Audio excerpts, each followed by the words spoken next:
Good evening and welcome to Premier League WIFFLE, live from Hideaway Field in fabulous Las Vegas, Nevada. Tonight's matchup is between the 8-4 Ones and the 4-8 Snappers. The perennial contender Snappers will look to get back on track, and the Ones will look to end the week in sole possession of first place with a series win here tonight. I'm Tom Gannon, joined tonight in the broadcast booth with Legends manager Brad Ogden. How you doing, Brad? Fantastic, Tom. Couldn't be better. It's a great day no matter how cold it is outside. Yep. You guys must be feeling good after that sweep last night. Yeah, it was a late night of texting on the group chat. And at one point, Sansone goes, "We have to go to work. Go to bed." Like everybody was just. It was very hyped. That's the team we always knew we were.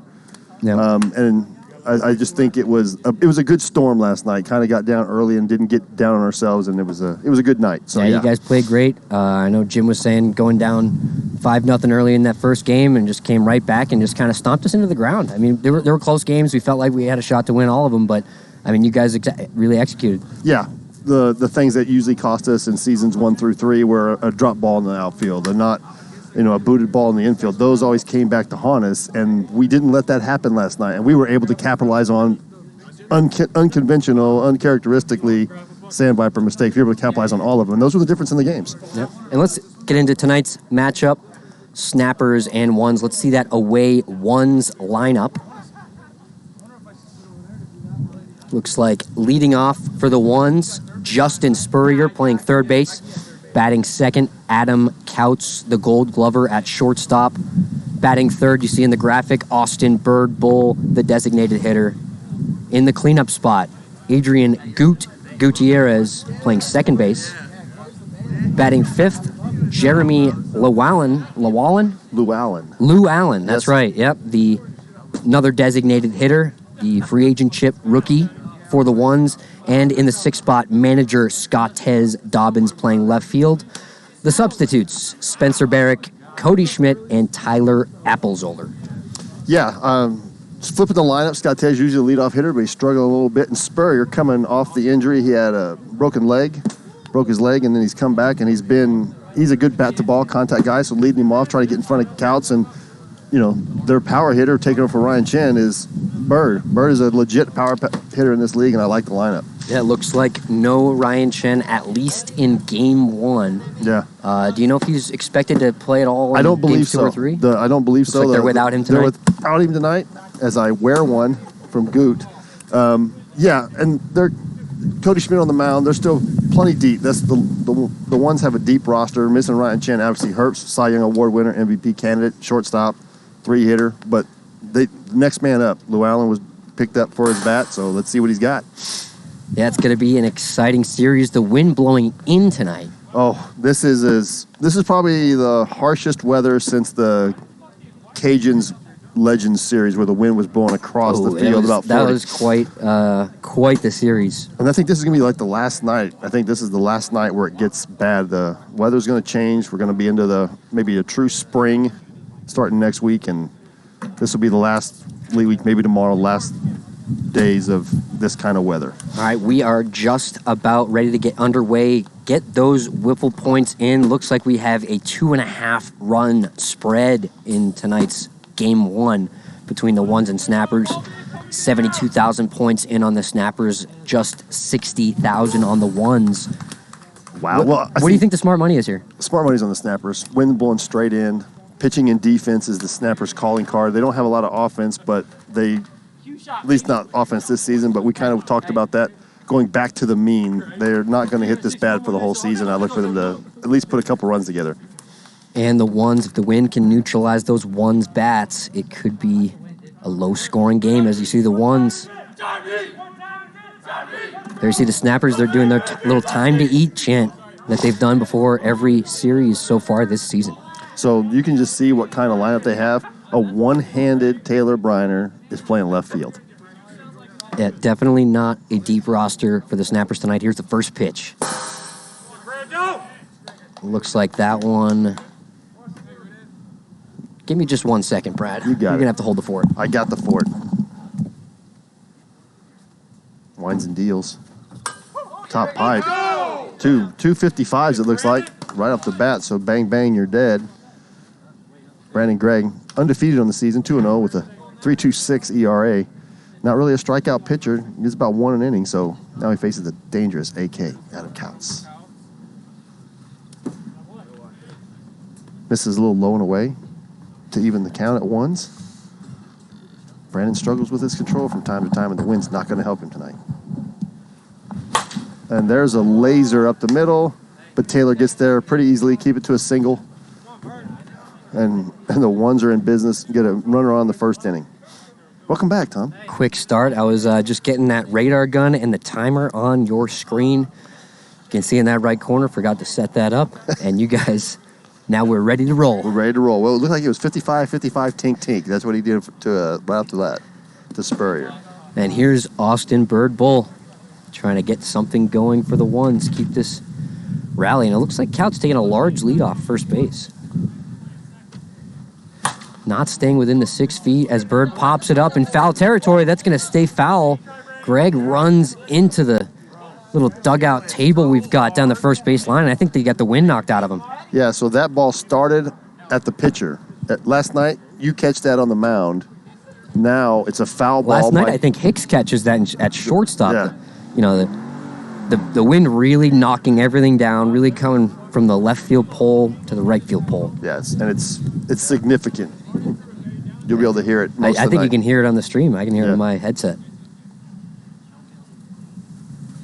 Bird fouls that one back. Just missed one there, but still going with that kind of uppercut swing. Not sure if that's going to fare well in this wind.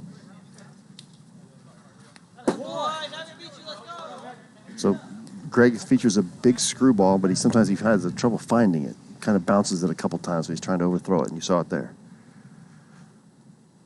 Here comes the pitch. Another one foul from Bird. Battling. Still getting under it. Yeah, still getting under it, but seeing the ball well. Bird, a tough guy to strike out. If you're going to get him out, usually you got to get him to hit the ball weak to somebody. Seeing a lot of pitches here. Yeah, a lot of pitches, which is always a benefit. It's hard to throw strikes, so the more pitches you can make a pitcher throw, always to your advantage. Ground ball. That one's going to stay fair. Right back to Gregg. He throws to second, to Caps for one, on to first, off the strike zone. It looks like they're going to get... Oh, it looks like we have a time here. 5-0-0 on your screen. And it looks like that is going to average out to less than 5, folks. So it went to the other, went to the other stopwatches. We had a 4.87 and a 5.00. That averages to less than 5 seconds. That's going to be a double play. The Snappers get out of it. Wow, what a great play. Jesse Caps, the Gold Glover. Brandon with the heads up trying to get the lead runner and got it to Jesse on a clean throw, so that really helped. Oh, Jonathan Wilson pulling up right now. There's that lineup for the Snappers. Leading off, we've got Taylor Bryner in left field. You saw with that broken hand, batting second. Shane Weber at second base. In the 3-hole, Brandon Gregg, the pitcher, batting in that cleanup spot. As you see on that graphic, Greg G.K. Kelly playing third base. In the 5 spot, David Harley Jr., the right fielder. And batting sixth is Jesse Caps, the shortstop. Looks like just Scott Labrado will be a reserve here. I'm not sure if Jonathan Wilson's here. Not sure if they have him on their official roster for this game. They may wait till game 2. No, he's on the roster. They just they added him late, and they couldn't put him on the graphic. It was already announced. Got it. I saw that in the chat. So he will be in the starting lineup. It's Yeah. probably a late scratch from either Jesse or Gregg. Yeah, maybe. I would assume that he's going to be batting in the 6th hole, maybe, for Gregg or Jesse. Probably batting for Jesse. All right. Will be interesting to see what happens there. Wilson having a slow start to the season, but he had that big walk-off hit, and it looks like we have some issues. There we go. Back in action. Never mind. We had a quick blink up here. Looks like everything's fine. Looks like we're still live. Absolutely. And it looks like 3-time MVP, the one-handed Taylor Bryner, leading it off for the Snappers. Rips one high, stays in the infield. Lot of wind, but Adam Couts able to range over and make the catch for out number 1. What a great play by AK, because that ball probably moved 15, 20 feet. I think maybe more as you see him run over the pitcher's mound. That was actually hit over his right shoulder. Here we're going to have Shane Weber facing Schmitty. Fly ball, another one. That's not a replay, folks. Same play. Same play. Schmitty starts the year 3-0 with a 3.60 ERA. This one is a replay, folks.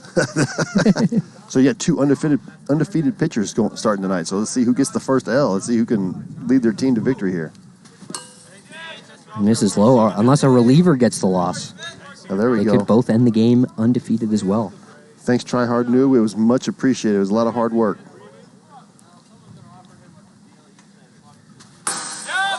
57, just a bit too fast on that, and it looks like the WIFFLE points the bets may be closed. Doesn't look like any more points coming in. So again, this is what Jim would talk about as a positive, a play that he would take, plus money with plus runs. Rips that one into the wind, gets knocked down. Brandon Gregg hit a ball that would have gone over all the palm trees in left field. An absolute seed, but it get knocked down. Yeah, he would have been trimming trees with that shot, but not today. It's just a lazy fly ball to left. The Wind's still the only undefeated team here at the Hideaway. You got that right. I can't even imagine what we got. So top of the second. Here you see that ad right there. The top of the second inning is brought to you by Leilani Acuna, the official realtor of Premier League Wiffle. Whether you are buying or selling a home, you now have a realtor trusted by PLW players and family. Follow Leilani on Instagram. There you see her Instagram tag right there, Leilani Acuna. And it looks like we are just about ready to get started here in the second inning. Both teams going scoreless, and the Wind taking a home run away from Brandon Gregg, already playing a factor so early in the game. Yeah, this is going to be, somebody mentioned they would take the under. I agree. I concur. Take the under, because it's going to be, the over-under this game might be 3. It also looks like we got that highlighted message in the chat. Dragon Lady thanking you for the jersey. Oh, it was my absolute pleasure. Bauer must have sent her a picture of it already. Yeah, well, it was in here. It was in here last night. I had it in here last night. Number 1 is officially retired for the Legends. It goes, the Dragon Lady is number 1. It always will be for the Legends, number 1. Yeah, number 1 you can see on that little scoreboard at the top, most gifted subs, and I don't think it's even close. No. I don't think everybody else added it together adds up to what she's gifted. I wonder how many people think Dragon Lady's not even a real person. Just someone we made up. Right? Like that girlfriend, like the girlfriend in Canada. There you see MJ Patricus of the Warbirds in the chat. As Goot takes another ball right at 55, just misses the zone. And Brandon Gregg falling behind.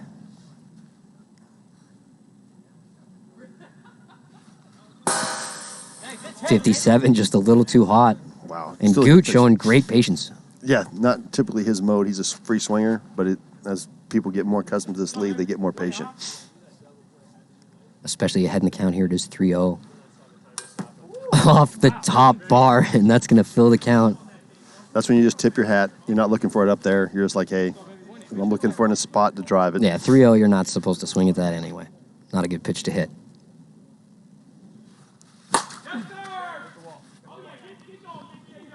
And there you see Jonathan Wilson showing his range in left field. Stops that from reaching the wall for a double. Yeah. Yeah, Shane would typically be out there, but Shane's going to be missing some time with knee surgery. So you see Lou Allen batting from the right side. Switch hitter. Believe he got a base hit in his first at bat from the left side. First career PLW at bat was a hit, but I think he has struggled a little bit since then. I think that's the mode everybody goes into.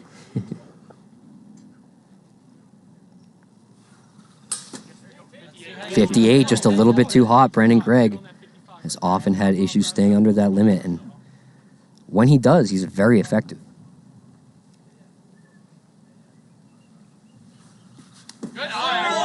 What a good take. What a good take. Looks like we have a no-go from the first base umpire, Logan Christie. Just got traded to the Warbirds. Wow. Big blockbuster deal with another free agentship. Yeah, who would have thought those free agent chips would have been the two biggest pieces of two big trades? And it looks like Lou Allen's going to draw a walk. That's walk number 1 for Brandon Gregg. Gregg has had issues in the past getting deep into games, and on a windy night like this, makes it even more difficult to get the ball over the plate and to keep it under 55 when this wind's blowing like it is. It's howling. You count on movement at 55, and you're getting movement you don't expect if you don't throw it hard enough to maintain speed. Yeah, and it seems like the wind's kind of blowing it faster tonight. Yes. As it's coming in.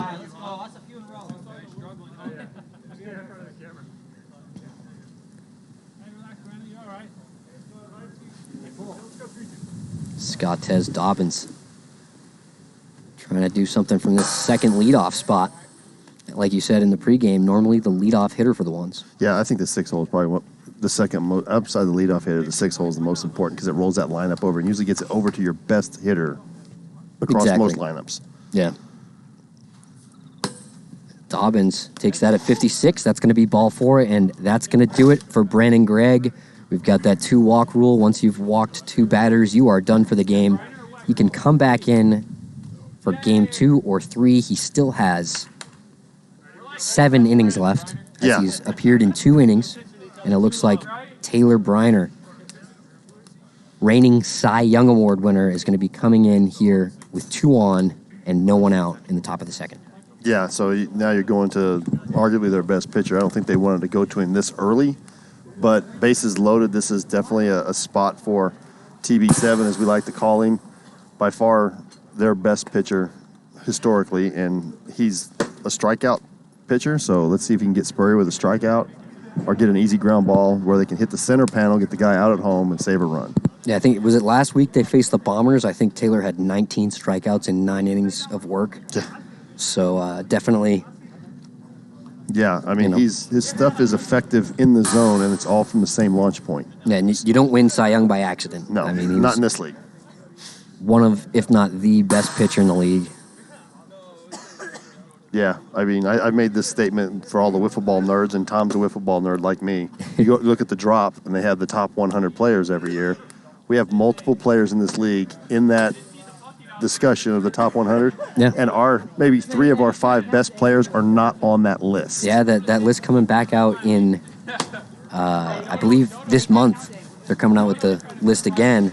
So I would expect to see Taylor perhaps on it this time around. We shall see. Yeah, because it's geared more toward fast pitch, but he did hit a walk-off home run in one of Maccabee's fast pitch tournaments last summer. So expect to stay tuned for that, see how many PLW guys we've got. That'd be great. And here we go, starting at the top of the lineup, Justin Spurrier. High fly to second. Brandon Gregg under it, makes the catch. And didn't get far enough. You can still tag. This is the only base running you'll see in the PLW is a tag from third. But with these outfielders basically not even 70 feet away. And the wind helping them out tonight. I don't think we're going to have many tag-ups tonight. Yeah, Gut, probably not likely to go, but in the right situation, I think anyone Yeah, you got to take a chance to steal a run. Take a chance to steal a run. Deep in that center field at that 113 sign, maybe the place you want to go, because that wind could also blow the ball right out of play, get you 2 runs. Exactly. Or, advance the runners to second and third at least. 56, just a little bit too hot.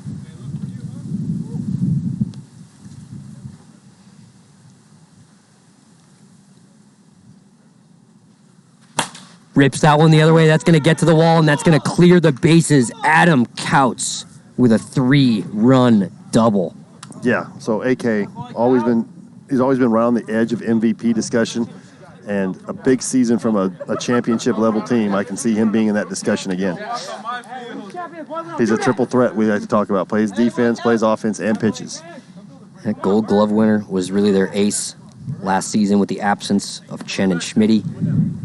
Yeah. And right there, showing his skills with the bat, going the other way. A switch hitter, the only real switch hitter in the league. I think anyone else that switch hits is doing it more because of the wind or just trying to goof around. But Couts really switch hits. Yeah, he switch hits for impact. And watch this Bird ball. hits that into the wind. That tails almost to the first baseline from right up the middle.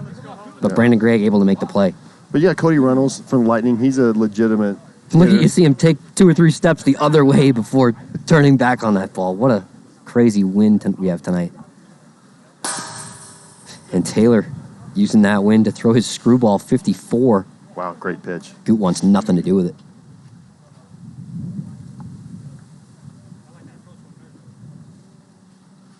Rips that one right through the hole. Greg Kelly unable to get in front of it. Screamer from Goot. And that's going to score AK. Goot's going to be on first with a base hit. You can see Greg is not happy. Yeah, Greg is not happy. He prides himself on defense, and Taylor's not happy either. Good ball, good ground ball, and just was hit just a little bit harder. And you can hear that wind, I believe, on the stream. Definitely a very windy night as Lou Allen swings and misses at the first pitch. Batting from the left side now with the right-handed pitcher. Hit righty against. And Couts calls time emphatically to give Lou Allen the other bat he must have been asking for. May have been looking for it over on that sideline, and he finally found it. Yeah, but this is his first appearance against Taylor. I think he's out. He just doesn't know it yet.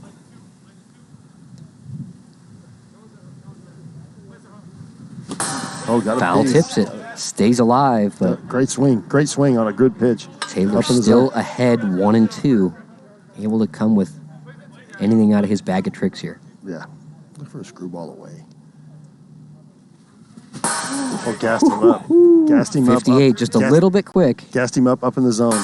And especially for new players, when you get a pitch right down the middle, even if it's over 55, your brain doesn't let you take it. You have 2 strikes, and it's right down the middle. Yeah, you're going to swing at it, and that's kind of like even the veterans are going to swing at that. I don't think very many people are going to let that go, unless you're, like you said, you're up 3-1, you're up in the count, and you got a Tom Gannon on the mound or a Taylor Bryner. You're taking the ball to try and draw the walk. Yeah, without a strike, that's a pitch you can take. But with a strike, yeah, I agree. You're hacking, yeah. And there's some guys in the league that'll crush it, but not Lou Allen, not yet. Not yet. Although the ones have very high hopes for Lou Allen. Yeah.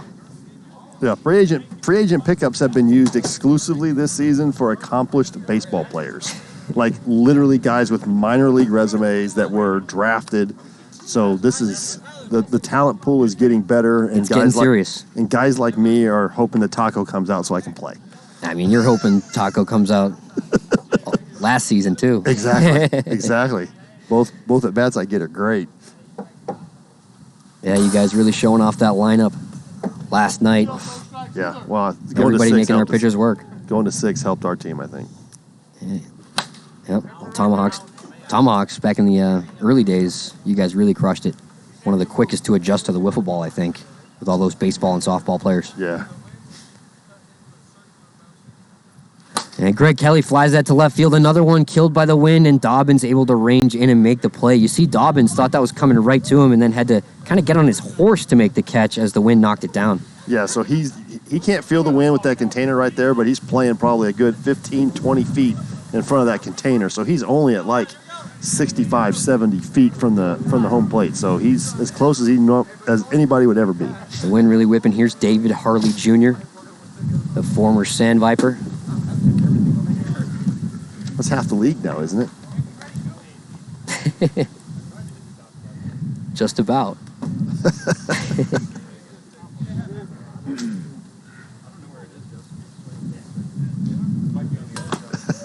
51 on the bar. Schmitty gets Harley to give up on that. He's standing that far off the plate and still thought it was too far inside. Swings and misses, and that was a quick look in 54. You see Schmitty do the little shimmy celebrating after that strikeout. I think he's feeling it. Yeah, and he was the finals MVP for a reason. Like he's legitimate starting pitcher, undefeated, and with a 4-run lead, I like his chances. Just keep throwing strikes. Yeah, Schmitty, one of the more effective pitchers in the wind, I think, in this league. Yeah, throws a hard downward ball, a heavy ball. He throws a heavy ball. He throws that same sort of baseball curveball that Brandon Mayo is famous for. And as Jesse flies that one sky high, completely gets caught up in the wind. I thought that was to deep left field at first, but caught in foul territory down the third base line by Spurrier. Yeah, so the snappers have hit the ball equally as hard as the ones. The difference is the ones have hit the ball on the ground, the snappers have hit the ball in the air. That's right. And that's been the difference. That's the difference between 4 runs. I mean, it's... I can see my teammate Mark Tavano in the chat doesn't recognize me. It's bring my kid to work day is what they're saying. Took a little bit off the top after the sweep. Yeah. And we gotta make that. If it happens again, does Tanek cut his hair? We'll see. Yeah. I think that's very unlikely. I think he might do it. I think that's very unlikely, but hey. We shall see.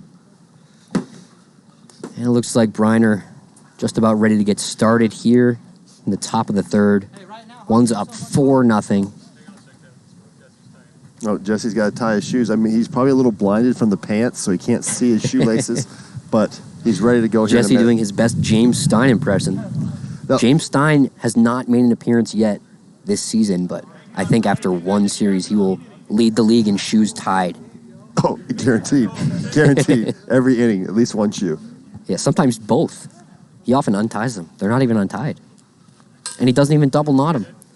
Well, Jesse just did a triple knot. It took him longer to tie his shoe right there than it takes me to tie my shoes all week. That's because you use Velcro. No, I use slip-ons. I'm old.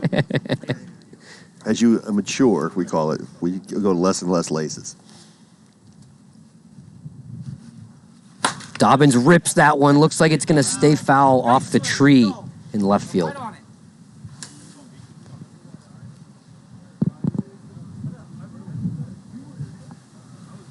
Tries to go with the screwball, but the wind kind of held it up. Stevenson mentioned that the last time we pitched. He pitched in this wind. He said screwball wasn't coming back. It would just stay out. You can hear that wind on the stream, I think. Really whipping tonight as he gets Dobbins looking at 55 and gives him a little wave goodbye. And Dobbins just shaking his head like, yeah, he got me. It looked hot, but it was not. Bryner gets a lot of spin on the ball, and you can see him doing that little wave in the replay. Looks like he's ready for the next batter. Spurrier. So the leadoff man. A lot of good-natured ribbing in this league. Agreed. Yep. All in good fun. All in good fun. Oh, you're right. Spurrier swinging. 54, another one that looked quick. You're right. Bryner with a hot ball. The wind helping it out. Yes, absolutely. Keeping that speed, preventing it from slowing down. Screwball right back to him. Uses one hand to knock it down and throws it in at 59. Is that right off of Brad? Right off the chest. Hold on. Looks like that one's out of play. And it looks like that one did not even read on the pocket radar. It was so wild. That's going to send Spurrier to second base. Clearly a windy day as Taylor tried to reach back. And he was about 30 feet away, but somehow missed the top of the backstop. Couch rips one to right. That's going to be caught by David Harley Jr. Arguably one of the top 5 outfielders in this league. He just doesn't get the credit that he's due because the offensive stats don't show up and he doesn't get enough games played, in my opinion. Yeah, Harley definitely bailed me out more than a few times. Right? When I was on the mound.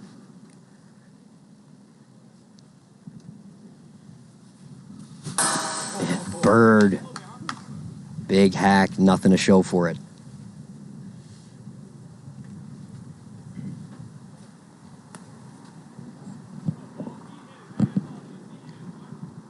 $332 viewers tonight. Welcome. Spikes that one. Taylor showing some control issues here. Definitely a windy night. Not an easy day to throw strikes. Rips that one. Knocked another one. Victim of the wind. Bird. Yeah. Right at him, like, at me ball. Don't move. I got it. And I think without the wind, that gets a little more elevation. Yeah. Just seemed like it took a real early dip. The wind getting in those holes, knocking it down. And that's in the inning, we're going to see a lot of that tonight. Yeah. I mean, it's... The wind's the winner here tonight. These guys are troopers battling it out because, yeah, it might be colder where you are, but for Vegas, this is cold, and the wind is not helping. Out of the north, it's just ridiculous. Out of the south, we can take it because it's usually warmer, but out of the north, it's ridiculous. Yeah, it is not. I'm usually down in the dungeon on the switcher, and my one chance I get to commentate, it's just 55-mile-an-hour winds. But, still happy to be here. Absolutely. Got to get our volunteer crew, the stream team, all volunteers out here working. Yeah, we traded Trench, so we're hurting for volunteer hours for that schedule draft. Oh, I know, right? Yep. I think we'll be fine. One-handed Bryner leading it off against Schmitty. Rips that one straight up, drifting to left field, off the hands, and Adam Couts with a great catch. Goot almost able to recover and catch it himself, but Couts kind of takes it from him there. Whoop, off the hands, there it is. Has his back. Great team defense there. Absolutely. Being ready for it to bounce. As you know, the higher the pop fly, the more spin, the more likely something like that's going to happen. Good awareness there by AK to drift over there. Ripped down the third baseline, right to Spurrier, onto the backstop, right off the top of the left panel for out number 2. Yeah, so we kind of got the run to the ball kind of thing from Trench last night. He kind of said, run to the ball if the ball's in the air, because if he pops it up, and we had one of those plays where it got Coleman hit it. Yeah, Coleman to Garcia. No, Coleman to... Or Billy. To Billy Osgood. Yeah. Billy with a couple of great plays last night. Yeah. What a play. What a way to play. Showed out. Looks like we've lost pocket radar monitor. But we have the infinite wisdom of GK Rabbit. It'll be back up in a minute. Just a short break brought to you by Pocket Radar. Use the code PLW10 for 10% off your own Pocket Radar device. We use the Pocket Radar Smart Coach, accurate within 1 mile per hour. Pocket Radar. We have a Pocket Radar. Tony Garay bought one, so when we have practices, we are not wasting our time. It's a good investment. Yeah. And there you see no one on the container. Not a lot of fans tonight. That was 45 from Schmitty. We are still able to see that, so we could... It's still blinking on the screen. Greg Kelly, our resident technical expert. The wizardry that is GK Rabbit. Thankfully, Greg is playing tonight. Otherwise, I would be calling Greg right now. Speaking of Gregs, Brandon Gregg is going to be batting once we get going here. Yeah, so he was cheated out of a home run because he lost to Mother Nature. Yep. All right, we got a GK doing more than needs to be done. Looks like GK plugged something back in, and we are ready to go. Hey, that's technical. Turn it off, turn it back on. Ground ball, foul. And there's always obviously that frustration after you get a home run taken away by the wind, and you wonder as a hitter, what do you do? You try to hit a ground ball? Do you try to hit a line drive? Do you try to walk? Get Schmitty out of the game. Schmitty, a very accomplished pitcher in this league. I just think you just keep putting the bat on the ball. Balls in play are going to be good because the wind is playing havoc with everybody. They've just been fortunate enough to either hit it right at them or the ball hasn't gone where you've hit it where 3 infielders are. Yep. Schmitty really exaggerates that 12-6 curveball motion there. I believe he's the high school coach at Desert Oasis. Yes, one of these Cody coaches. Schmidt. Cody Schmidt. Just a good dude.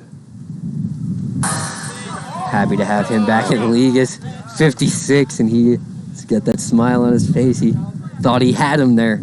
Yeah, I think Greg thought he was had. That's the please don't. Oh, please be 56. Look on the 10. On the 10. We know that. Oh, please don't hit the pan. Look. Saw that a few times last night. As Greg Kelly, back-to-back Gregs in this Snappers lineup, looking to get something going. Fouls one off each side. Yeah, fouls one off. So he's seeing the ball well, right on it. Now with Schmitty throwing him something different. Still 0-2. Hits that one into the wind. You never know. Looks like it's going to go foul, but what a catch by Justin Spurrier. Reaches over. Out of play. And no more trees in the way. He's going to get a nice replay on that, too. Wow. Great play by Justin Spurrier. Absolutely great play. Justin is a really good softball player. He plays what we call the 5-man, so he plays in the middle between the second baseman and the shortstop. The rover.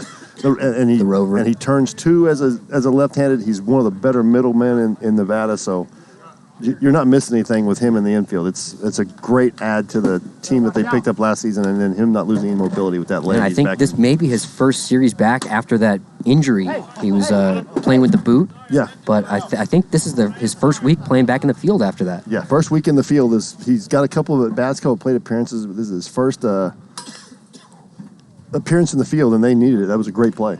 Taylor showing that great screwball in warm-ups, and, Taylor, not really the same screwball Stevenson's got. I think Stevenson's still got the best one, but Taylor just great command of it. It's able to hit that outside bar whenever he wants, it seems like. Yeah, Taylor's one, along with yourself, Taylor's not throwing. Taylor's pitching. He's pitching to an outside. Stein is a pitcher. They're throwing pitches to zones more often than not. Yeah, Taylor was effective back when he only had one pitch. Now he's got 3 or 4 of them, and he is scary looking up there. There it is, the big screwball. I'm sure he'll have a little bit more pep in his step once he gets that cast off. I believe next Tuesday he gets the cast off. Yeah. And we get two-handed Bryner, the real reigning MVP. Yes. $53, thanks for playing. Yes. Welcome to Kmart. Can I help you with anything? Yeah. No, the just waiter. looking? Just looking. The waiter will seat you now. Party of one. Gutierrez, party of one. The waiter will seat you now.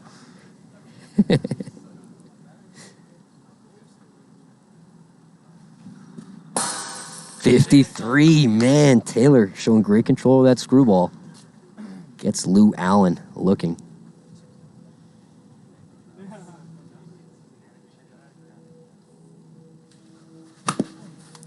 Fouls that. Nice stab by Spurrier. Absolutely. And there's Taylor. Same arm motion, same release point, 2 different breaks. Yeah, it seems like he's got pretty much that same release point for almost all of his pitches. 59, just a little bit too hot, but still that same release speed. Yeah. That's something Taylor does better than anyone in this league, I think. Agreed.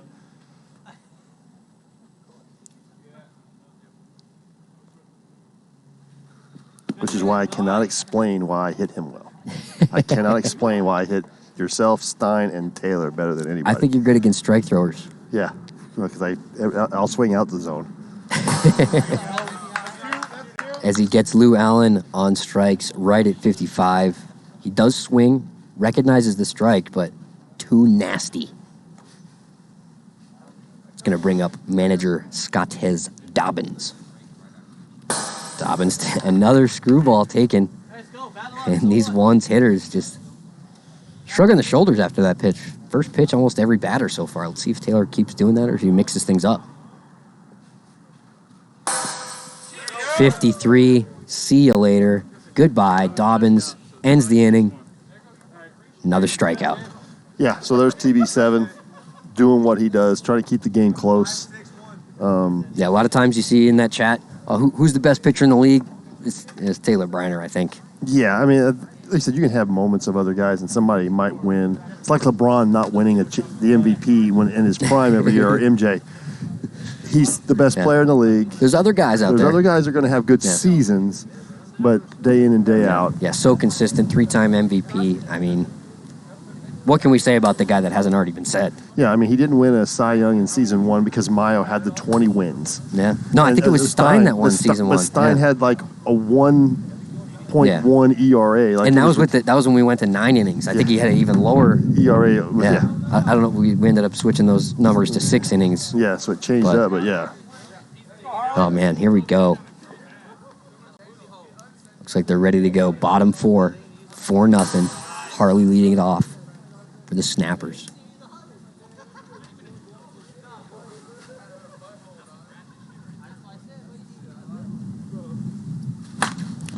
Slow roller to Couts, picks it up, throws it, and lucky the barely gets it, gets saved there.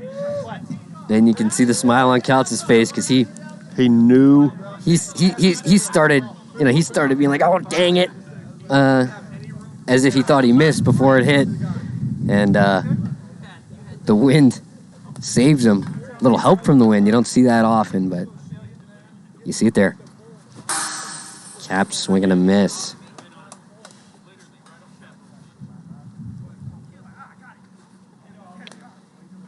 Cap's looking to capitalize on getting some at-bats here.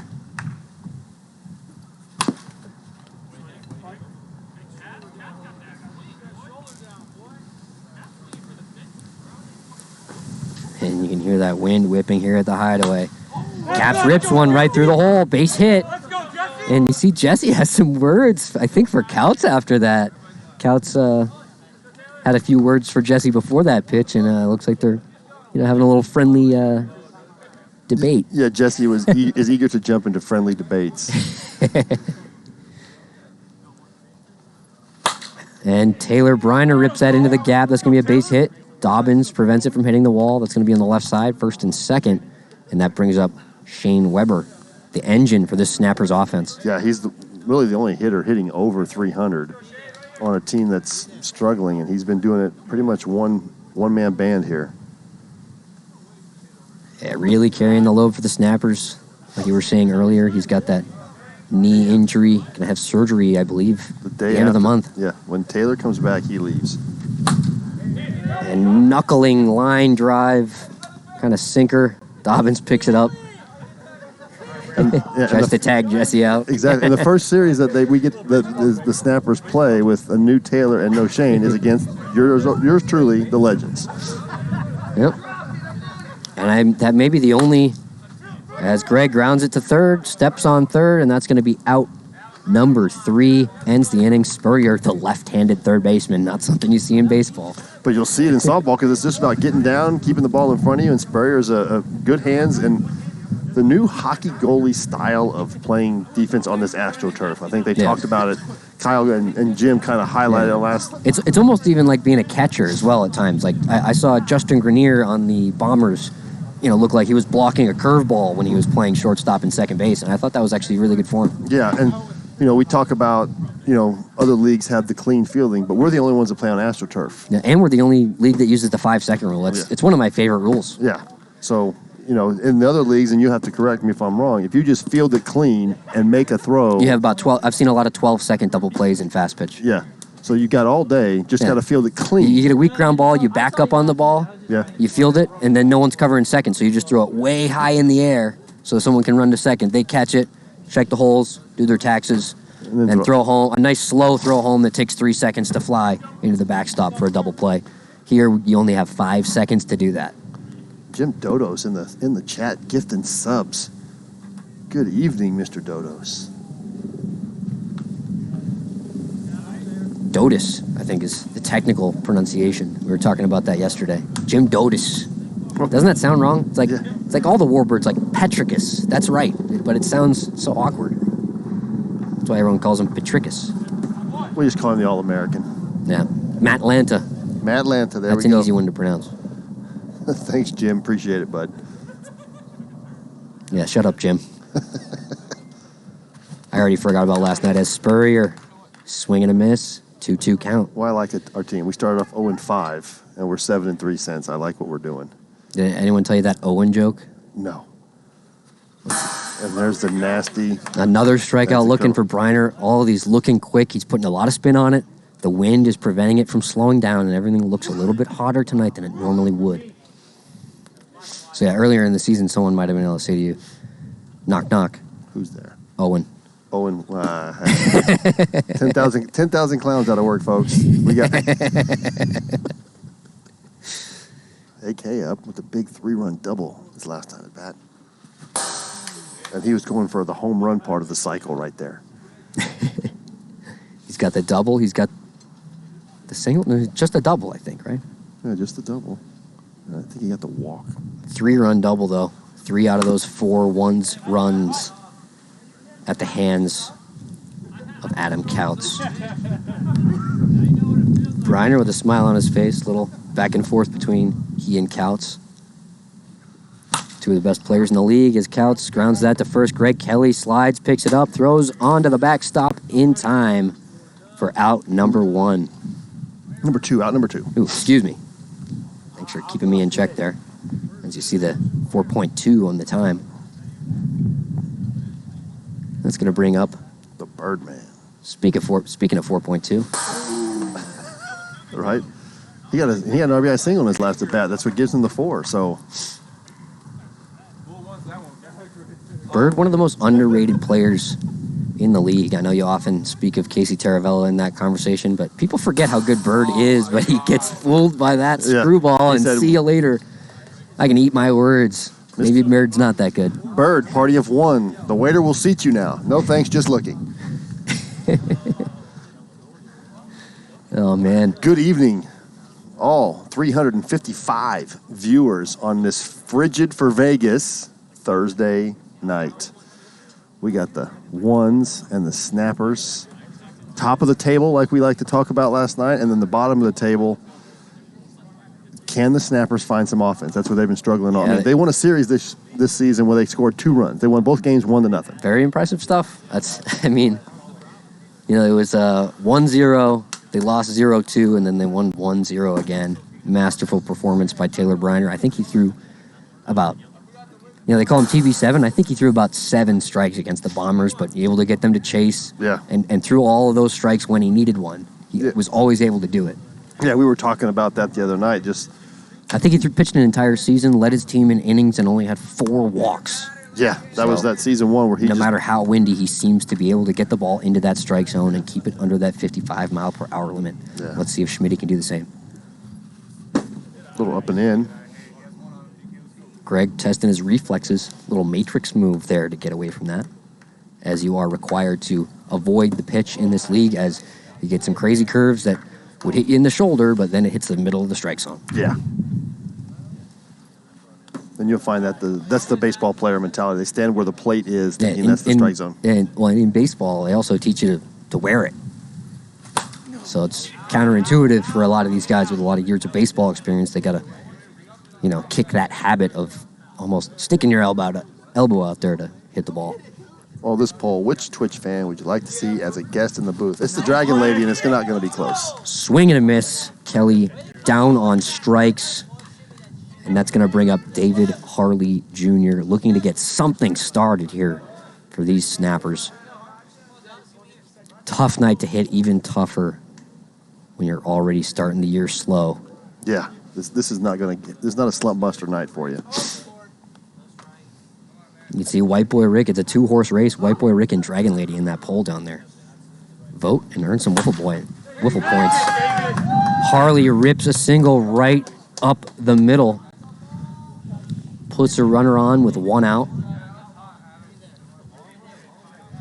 Looks like a 77-mile-per-hour exit velo on that. Hits it right back where it came from. And it's going to bring up Jesse Capps. I believe Capps had a base hit through the 5-6 hole last at bat. Looks like Couts is covering that same spot where he hit the ball. Pops it straight up, hooking foul, and it lands. He looks like he had just enough room, but does not go for it. Thought that was going to go all the way into the trees. Yeah, you run that far, and there's no padding over there. Yeah. It's a tough read. Don't want to get hurt. Brandon Gregg kind of had the wind knocked out of him earlier going for a ball in that same area, and he gets Capps down on strikes, looking 55 from Schmitty as you see him do that little dance. Little shimmy. Looks like we're having some technical difficulty. Something going on. Looks like everything's fine. Looks like everything's not fine. Not sure which camera we're looking at here. May have to page Greg for help. I'm going to leave you here, Greg. Try to describe the game to these guys. You got it. So Taylor Bryner, TV7 up, facing Schmitty. Count is 1-1. Ground ball. Couts tosses the second for the easy force out. Ends the inning. As we go to the top of the 5th. Top of the 6th. Ones lead 4-0. Taylor Bryner still on the mound.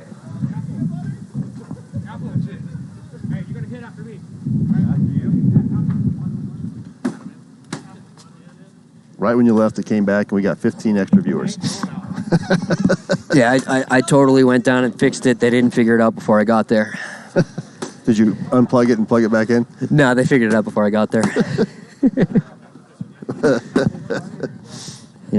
Fox Sports and Sports Center trying to sabotage PLW, stealing so much of their viewership. Well, Dodos would be tuning out. Absolutely, Dodos would be better with there's no viewers. He'd be the Vince Scully. He likes to describe the game. He's so good at it. He wants to have PLW radio. He doesn't want the viewers to watch the game. If you watch me swing, definitely. The smooth sounds of Jim Dodos. And it looks like Taylor calling for batter up here, losing his patience on the mound. And the wind has slowed down, so Taylor definitely wants to throw a pitch before it picks back up. Get his team back into the dugout as quickly as possible. Looks like we got no outs, no on. Is Goot leading it off here? Yeah, Goot's leading it off first. Goot was over there getting his seat from the last time he went down looking. Looks like Goot, afraid to hit, was hoping that someone else was up. 57, just a little bit too fast. A little bit too fast there. You can see Goot. Goot knows he got away with that one. He says that was a soft 57, and I think he's right. That pitch slowed down quite a bit. Tries to throw the screwball and just not coming out. A little cold today, hard to hold on to. Trent, you hit that nail on the head. Ground ball, third base. It's going to stay foul. Greg Kelly touches it.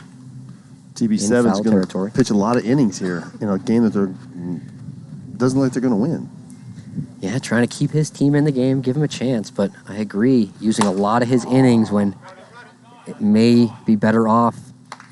They may be better off giving the ball to somebody else, letting them kind of figure out the windy conditions. Mm-hmm. With two other pitchers that haven't seen the mound yet. Yeah, with Greg having already walked out, you don't want maybe Weber's the game 2 starter. You don't want him to start the game in the wind and not having figured it out. Yeah.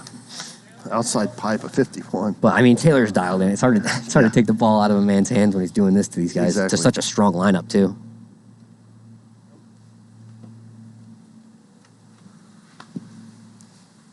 Hits Lou Allen right there, but screwball didn't seem like it was coming back that time, but definitely close. Yes.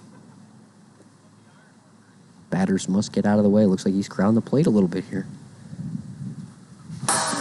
Bryner, 56, gets Lou Allen to swing. A little bit of a spin cycle there. Yeah, you don't want to clip that. That's not a... It's only 2 outs. We still play 3 outs at this level. Yeah, Taylor picking on a rookie. Yeah, the rookies... Might get tagged for bullying on that one. And looks like that's just going to be out number 2. The Snappers might have thought they had 3 there, kind of walking off the field.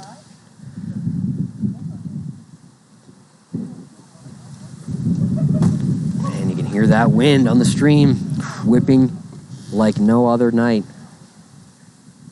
Because you can see that the trees are still still. It's not like those palms are dancing as that one gets blown foul into the first base dugout. Greg remembers last time, thinks better of it, doesn't go for that one.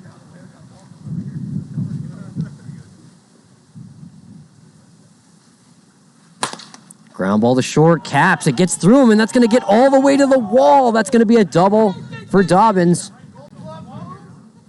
Caps unable to get in front of that one as he's been able to do so well so far this season. That one gets through, and Caps visibly upset. Obviously thinks he could have got that, but unable to come up with it. Yeah, AstroTurf, hard top spin, bounces hard. And you're not far away from the batter out there in the infield. As Tyler Applezoller comes to the plate. Getting in a bat here. Key to get guys at playoff eligible. You got to get 20 at bats. Start clearing 20 games with an at bat or an inning pitch. So it's key here. You got to get your at bats when you can. Absolutely. Especially with a 4-0 lead. The ones confident in Schmitty. With these fringe guys, they're the ones that could help you in the playoffs when you can't get somebody out or you need a bat or somebody can't show up. Yeah, you never know what the situation is. Yep. Got to be prepared for anything out here. Especially with a deep roster like the ones. Yeah. Trying to get everyone up to speed. Like you said earlier, no taco league for guys to get extra work in.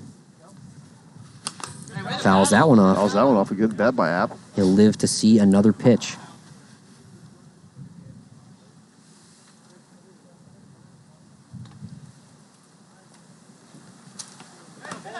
And that's going to be ball 4. I believe that's only 1 walk for Bryner. Bryner shakes his head there. Yeah, but now you bring up dangerous Spurrier, and they can separate here even a little more. 2-out hit here. Any insurance runs are huge here as he grounds that one to first base. Greg gets in front of it, picks it up, throws, hits the strike zone. 4-1-9. That's going to be out number 3 in the Snappers. Chasing 4 runs, but not out of it yet. Yeah, no, again, this is a very potent lineup. I mean, there's going to be no home runs, but you're going to need 5 or 6 hits. There you see Brandon Gregg showing some range there.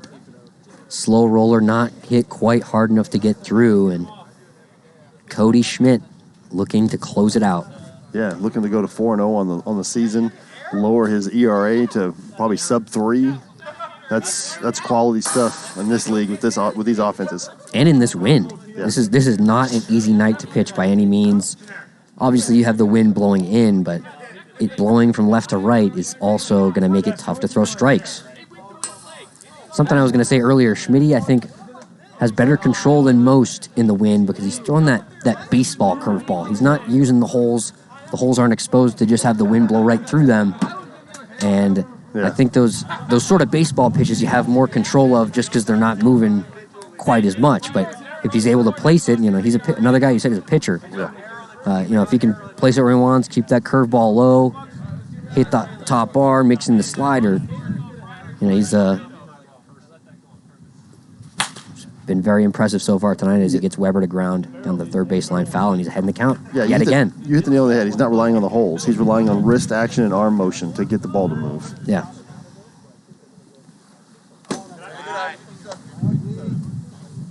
And showing great control. He's been ahead in the count pretty much all night. Don't believe he's walked anyone yet. No. Gets a piece. Weber's going to live to see another pitch. Really, the spark, he's really the engine of this Snappers offense right now, and they need a spark right now. Great take by Weber right there. The wind, that was probably going to be a strike, and the gust of wind knocked it down. But he's able to pull back, fouls that one down the third baseline. Spurrier there, but just in foul territory. On the left of that pylon down the third baseline, and looks like Schmitty found a divot. Couple of those here at the Hideaway, underneath that turf.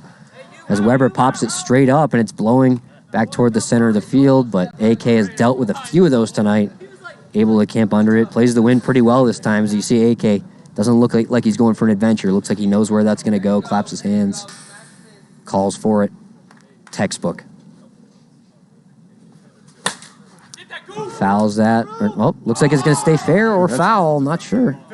Looks like a fair ball to me, but we are not the umpires up here. I think it's fair by a lot. Yeah, it looked like a fair ball to me. We've got the replay up here. It's fair by a lot. It's fair. Fair ball. Looks fair like ball. We're going to take another look at this replay, folks. Yeah, Pops that one up right off the hands of Goot. Yep, definitely in fair territory, excuse me. And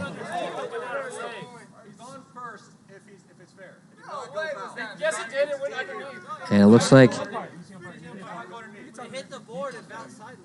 like we're still looking at the replay here. If we want to have the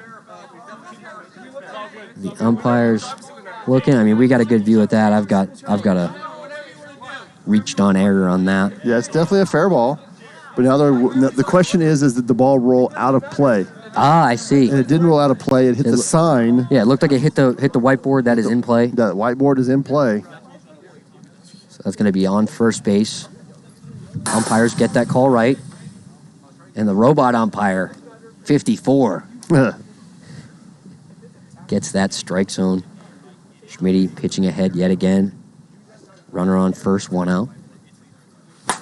Kelly fouls that one down the line. Good piece of that one, but Kelly unable to keep it fair, just a little bit out ahead of that. Making great contact tonight, right on it tonight. Bounces that one in there for a ball.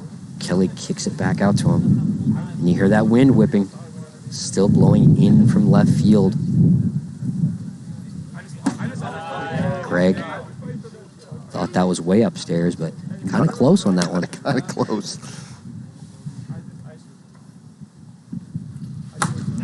Straight up, but a lot of wind. Schmitty fields his position. That's going to be out number 2.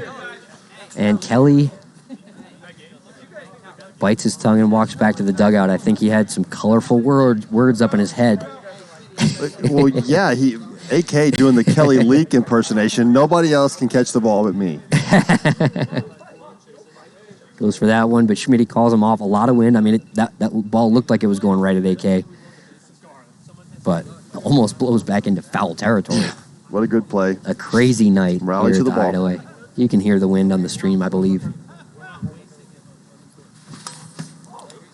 Swing and a miss. Just one strike away now. Cody Schmidt trying to get the ones, the win in game one. Another pop-up right back to him. They're not letting Goot touch it. They don't want Goot anywhere near the ball. And Schmitty records the final out. That's going to do it for game one here at Hideaway Field in fabulous Las Vegas, Nevada. I'm Tom Gannon here with Brad Ogden. We will see you straight ahead for game two. Stay with us.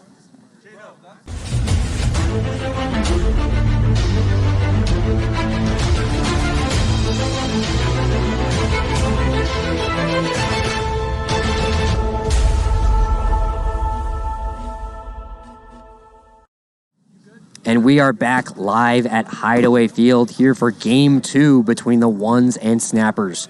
The Ones took game one 4-0, a complete game shutout from Cody Schmidt. What do you think about that last game? Kind of the mode that we talked about. It's going to be a low-scoring game, and the Snappers have been missing offense all season. The wind has been killer. Wind has been a killer. No home run. Several balls hit hard that if they were any other night, Snappers would have 4 or 5 runs. And instead, Brandon Gregg, I know, hit a ball that I thought was going over all the palm trees, and then I remembered how windy it was. Yeah, and Scott Tess caught it at about the 80-foot mark. Yeah, he wasn't even on the warning track. Yeah. Yeah, it's. He had to run in for it. Yeah, and the difference was the Snappers hit the ball well, put the ball in play. Their balls were in the air.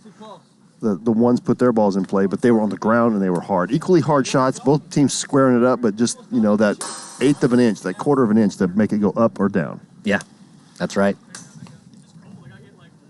Oh, I know. I was freezing during Just BP. working with our TikTok machine here. Give me just a moment, Brad. Uh-oh, we got to get there. We go. We got to get the little. Got to get it in focus. We'll start this up as the game begins. Save the fans the warm-up time. There we go. And it looks like we've got the predictions set. Predictions we are can set. Expand those predictions on our screen. Looks like will the Ones cover the spread? Same spread, 2.5. They covered last time. You said the smart money was on the Snappers, so a lot of viewers are going to be upset with you. Well, take a number because I think I've only won one bet in 4 weeks. I bet. So maybe you should tell them the smart money's the opposite of whatever you say. Yeah, from now on. Well, I didn't bet the Legends one time last night, so that tells you what we were doing. I was trying to anti-mush myself. So you're not the. No, I'm not Karnak. So I think I had 312 points. Not the Pete Rose of PLW. No. I guess you don't get enough hits to be Pete Rose. No, I don't bat enough. And it looks like we're just about ready to get started here Just waiting in for game two. Looks like we're waiting for some stream teamers to in between game. Go to the breaks. Wiz Palace. Yes. And get those wiffle points in. Looks like a lot of money coming in on the Ones, minus 2.5. But game two, the Snappers definitely look to bounce back. A lot of times you see that tough loss in game one, and the teams can bounce back, especially a team like the Snappers, veteran squad. They've been in this position before against the Ones. Yeah. And again, so this is where we talk about gambling. This is you're getting 2.5 runs and you're getting 2-1 on your points. Gamblers are gonna take that more often than not, or you're just gonna walk away. We're not gonna lay 2.5 and only get, minus 150, minus 200 right now. So on your money, so we're not gonna do that. Looks like minus 175 now back up. So yeah, we're gonna have some. And see those points coming in and get those wiffle points in before there's a point of contention here, before there's anything that should impact the spread. Then those bets are going to close. As you see the points piling in, 68,000 on the Ones, 48,000 on the Snappers. Well, Cal, I'm the second oldest guy in the league, so It's not yet. I'll let you know. You take a guess how old you think I am with a Johnny Carson reference, because yes, I did watch Johnny Carson. So you tell me. I'm the second oldest guy in the league. We have the oldest guy. So. Do you have all three of the top oldest guys all in the Legends, or I do not know. is there someone from another team that's got you guys? I'm trying to think. Category? I think Big Al might be the second oldest on the Bombers. Might be the third oldest because we have two. I think there's only 2 guys over 50 in the league, and they're both on our team. And I think Al's right in that ballpark. He'll be there someday. Yes. And he might be 50. I don't know. I didn't look that up, but I just know that Tony Garay. I know Big Al is definitely the oldest Bombers player. Well, by probably I don't think decade, it's close. by a couple of decades, probably. And it looks like We are having some iPad, put the lineup in, getting those ready for the stats that everybody lives. the umpires protesting the lineup. Looks like we have some sort of issue. And Logan Christie is not happy. Jonathan Wilson trying to come to the Snappers' defense here. Looks like they're going to get that sorted out. Looks like tensions have eased, but the umpire's fed up with this crap. Well, yeah, it's the iPad is definitely a nuance. You got to know how to do it because if you you can get over, get frustrated and make a couple mistakes and you can't think you get out of it. So it looks like we're just about ready to get back live on the TikTok stream. I have no idea how to use TikTok, so it took me a little bit longer than it should have, but it looks like we are now back live on TikTok. But we're live on Twitch. No one really cares about TikTok. That's not true. I think a lot of people care about TikTok. oh yeah.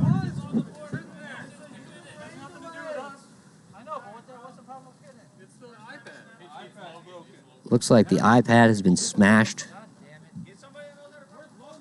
What? No, I think it's probably fine. It looks like there's some sort of issue. As you see, Greg Kelly and Justin Spurrier having a little conversation as we wait for this game to get started. Just a little bit of a delay. Stick with us, folks. Premier League Wiffle, and looks like it just gives you more time to get those Wiffle points in as you see them pouring in the ones. 138,430 points. The Snappers, 119,734 points. Those bets will close shortly, so make sure you get your Wiffle points in. As betting the Wiffle points is probably one of the more fun things for viewers. I rarely get a chance to do it myself. Yeah. As I am often here helping run the stream. Well, with the merch store getting bigger and better, you're going to trade those in for jerseys. You can trade them in for auction stuff. You can do a lot of good things with those points. That's our currency here in the league, and that's what we like to use. And it looks like we're ready to get started. First pitch, Spurrier pops it up right back to Weber. Has that knee injury, but thankfully doesn't have to take many steps to record the first out of the game, and we are underway here in Game 2. Adam Couts stepping to the plate, still batting from that left side. Definitely a type of wind where you want to go from that left side as it knocks everything in left field down, but kind of pulls things into right field. Not too bad. As a lefty, it looks like AK is going to be switching bats, going back to his old faithful. So the bat he's been using since day one, he thinks he bends it every time he swings. I do a similar thing to AK where I look down the barrel of my bat, so to speak. It's more just making sure that that bend in it is in the right spot. I like to have my bat bending up a little bit. As Weber gets him with a knuckleball 50 miles per hour, strikes him out looking. The new fad. Everyone loves the knuckleball, and I think especially in these windy conditions, that knuckleball, the wind blows through those holes and makes it dance. Yeah, and the cold weather I think helps it a little bit too. Absolutely. As you see Bird swing and miss, looks up to see a 54. I think he thought that was a little bit over that 55 mile per hour speed limit, but just under. Blown away. Goes to 1-2. Weber's still way ahead. Foul ball. Gets Bird reaching, but Bird puts bat on ball, earns him another pitch. Still 1-2, way ahead here. Another knuckleball from Weber. As you can see someone in the chat saying that's a dirty knuckleball, and they can't even really see it quite as good as we have it here, just because that center field camera is a little off center. It's quite offset to make sure that the pitcher is not blocking a left-handed hitter. So you're not even really seeing the movement quite as well as you will at the new field. We're going to have a slightly higher angle. And you're going to be able to see how nasty these pitchers really are as Bird rips that one up the middle for a base hit. So gets off the Schneid. I believe that's his first hit of the night. No, second hit. He had an RBI single in the first game, and then oh, that's right. Excuse me. Sorry. Battled a couple of tough pitches from Weber, fouled them off, and stayed alive, and then got a pitch he could handle. There you see Goot looks back, 57, too hot.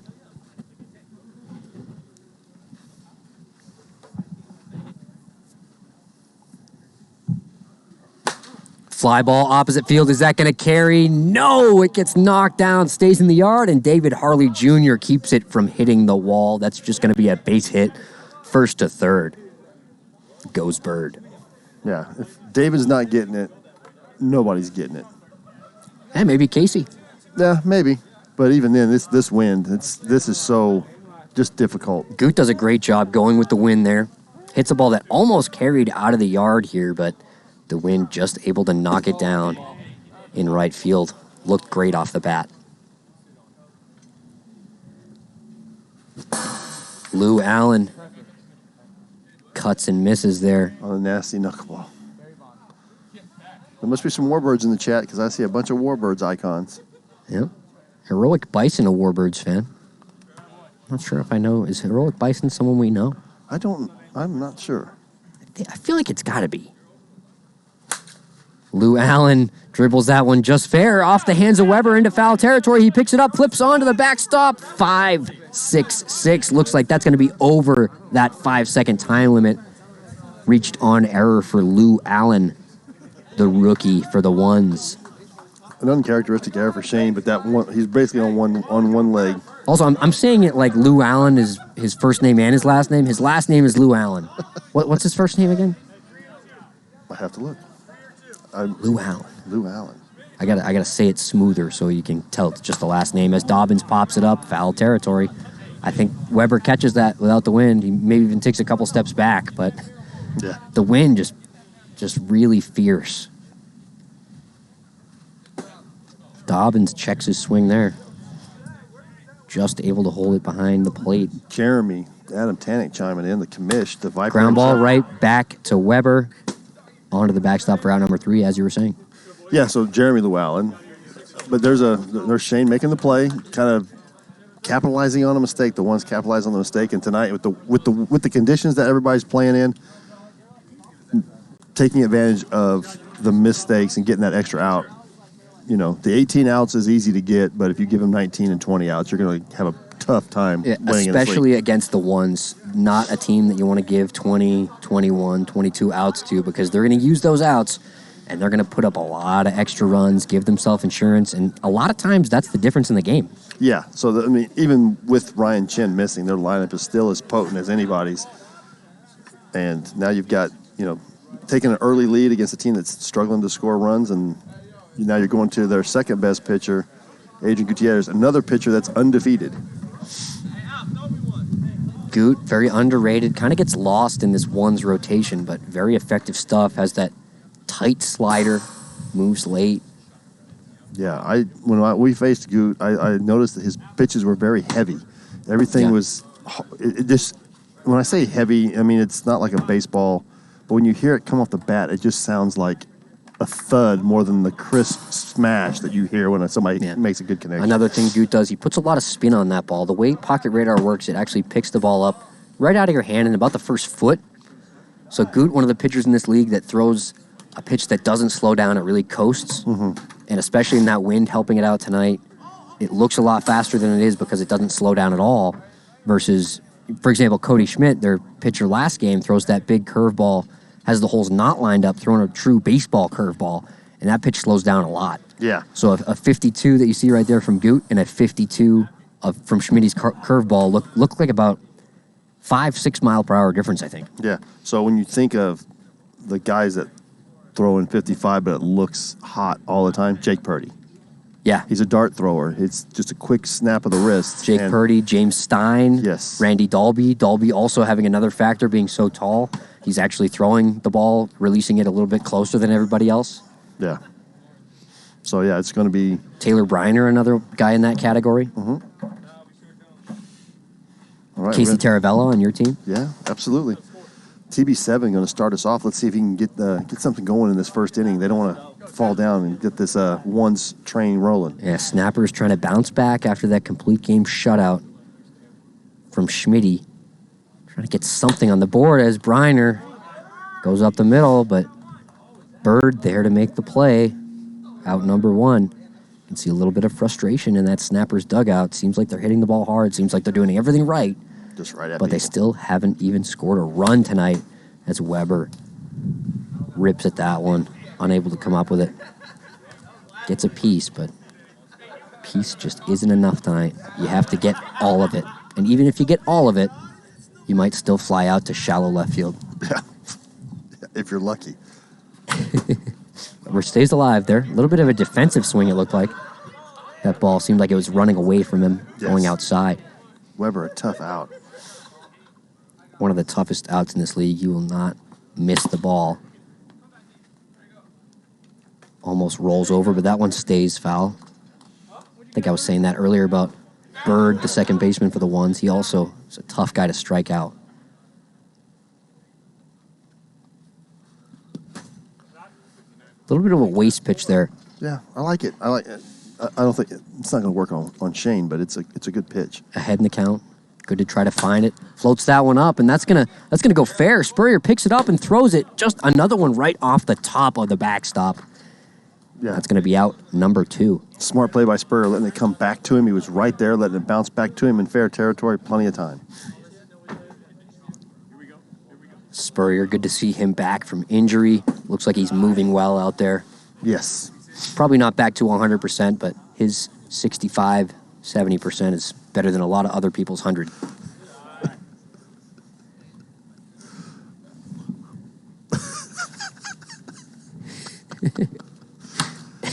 So the reason for the laugh, Premier League Wiffle. Premier Wiffle. You can see that Breaking message news. in the chat. New item in the points shop. A Trent Shine Sandviper hat only won 100,000 points. As Greg lines that opposite field, but you can see, I think that was Jeremy Llewellyn Yeah, Jeremy. able to make a great diving catch on a ball that got killed by the wind. Seemed like it was going to hang up and go right in his breadbasket, but he had to dive straight forward to get under that. Great play by the rookie, reading the ball well out here. And, this is probably the first real windy night he's had to deal with. I think he may have been here for a windy series against the Warbirds. Yeah. It was the opposite wind. The wind was blowing out that night. Tonight it's blowing in. Yeah, completely different. And Brandon Gregg seems to be the guy today that's getting the wiffle ball roulette. He's hitting the ball hard every time, and he's got nothing to show for it. Yeah, sometimes, like I was saying, sometimes you do everything right, and you're still out. Yeah. and you do everything wrong, and you hit a 2-run homer that rolls up your bat, and you flip it out for a 2-run homer. I remember that. Hey, I'll take whatever I can get. We've had a few highlight homers, as you see Spurrier foul it off his head, I think, Yeah. right off the dome. That's okay. He's not a good-looking guy, so you can foul it off the face. Nothing hurt there. Probably happy he's not playing baseball after that one. And Weber, not done, throws one at him. We're going to give him the benefit of the doubt. Hope that wasn't on purpose. Knuckleball misses inside, but Spurrier turns on it. Yeah, Spurrier. Lines a foul. Really quick hands. Really good bat-to-ball skills. Another tough guy to strike out. Good eye for the zone. Lines that down the line, but great play by Bryner. Dives, able to keep that hand safe in the cast. Keeps that from hitting the wall. Yeah. Great hustle from Bryner, putting his body on the line. A little scary seeing him do that, right before he's ready to come back from the injury. You don't want to see him get another one, but Bryner, great play.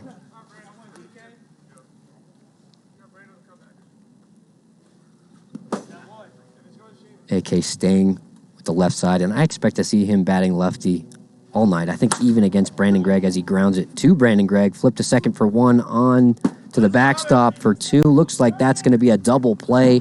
Jesse Capps makes the throw in time, and that's going to take away that runner, and we've got Bird. 2 down, no one on. 2 great plays, 2 great throws by Jesse, turning 2 double plays, both early in the game. Keep the team in it. That was a great play. The first one off the strike zone. As Bird flips that the opposite way, and that's going to go out of here. Wow. Just kind of flipped it. And Bird can't believe it got out either, as you see him exchange some words with Weber as he rounds the bases. Ball explodes off Bird's bat. He hits an opposite field home run. And there's the dinger chain, the ones. Take a 2-0 lead, and Bird with a big smile after that. I think he knows he kind of got away with one there. Not sure how that one made it out. He said he wasn't ready. He just threw his bat out because it was going to be a strike. He just threw his bat out. He didn't even know. What did we just watch? The ball, and that one explodes off the bat of Goot, and there you see how much this wind is knocking the ball down. That ball looked like it was going into the middle of the sand pit back there, but right on the warning track, Bryner doesn't even have to deal with the wall there. Wow, what a weird inning. Bird doesn't appear to be ready, was in the box, not really paying attention. Shane on the rubber, makes a good pitch, and he just throws his bat out there. I'm going back to what I said. Bird is the most underrated player in PLW. People know how good Casey is now. We're far enough into the season. The most underrated player in the league is now Bird. Oh, yeah, because you look at him and you're going, how is this guy with his, the shoes and the look and whatever, and it's like... Had an extremely hot start last season. With the Stonemen, was really in the MVP conversation after a few weeks, but then kind of slowed down. Bird, another one of those guys, doesn't really like to walk. Sometimes that comes back to bite him. Yeah, we got to witness that up close and personal in one of the series against the Stonemen, where they beat us 2 out of 3 when the Stonemen weren't good, but that night Stepna and Bird were very good, and we lost. It wasn't even that. We stole a game at the end, and we're happy to have it. Yeah, it's funny. No matter what the team is, if they show up ready to play, any team can dominate. Yeah, the teams here are so good. They're so evenly balanced, and like I said, it's a lot of matchups. I think it's a matchup league. Big time. I harp on it all the time. I think different teams match up well with each other and match up poorly with other guys, Yeah. If you go through and ask a lot of the best hitters in the league, who's your favorite pitcher to face, who's your least favorite pitcher to face, you're going to get a variety of answers. It's, no one has the same answer, really. Yep. All right, Jonathan Wilson making a step to the plate, ready. What's a gardening glove, as Trench likes to call it? It's definitely a gardening glove. Doesn't matter what you want to call it. It might be a rodeo glove. He might be a rodeo rider later. Rodeo clown? Oh, that too. Wilson having a slow start to the season, but as of late has been keeping a nice flat swing. Had a walk-off double against the Bombers. Maybe that was a single. Either way, walk-off hit, wins the game, wins the series in Game 3 there. One of those 1-0 wins. Yeah, it was an interesting series to watch, but it was a tough series to watch. Not a lot of runs scored. Yeah. It was a quick series. As Wilson has a quick at-bat there, down on strikes. That's going to bring David Harley Jr. to the plate. Final of Game 1 was 4-0 ones. Cody Schmidt, complete game shutout. And Goot, 52. Like I was saying, Goot with a much faster-looking 52. Yeah. They're used to seeing the speed out of the hands of Cody Schmidt.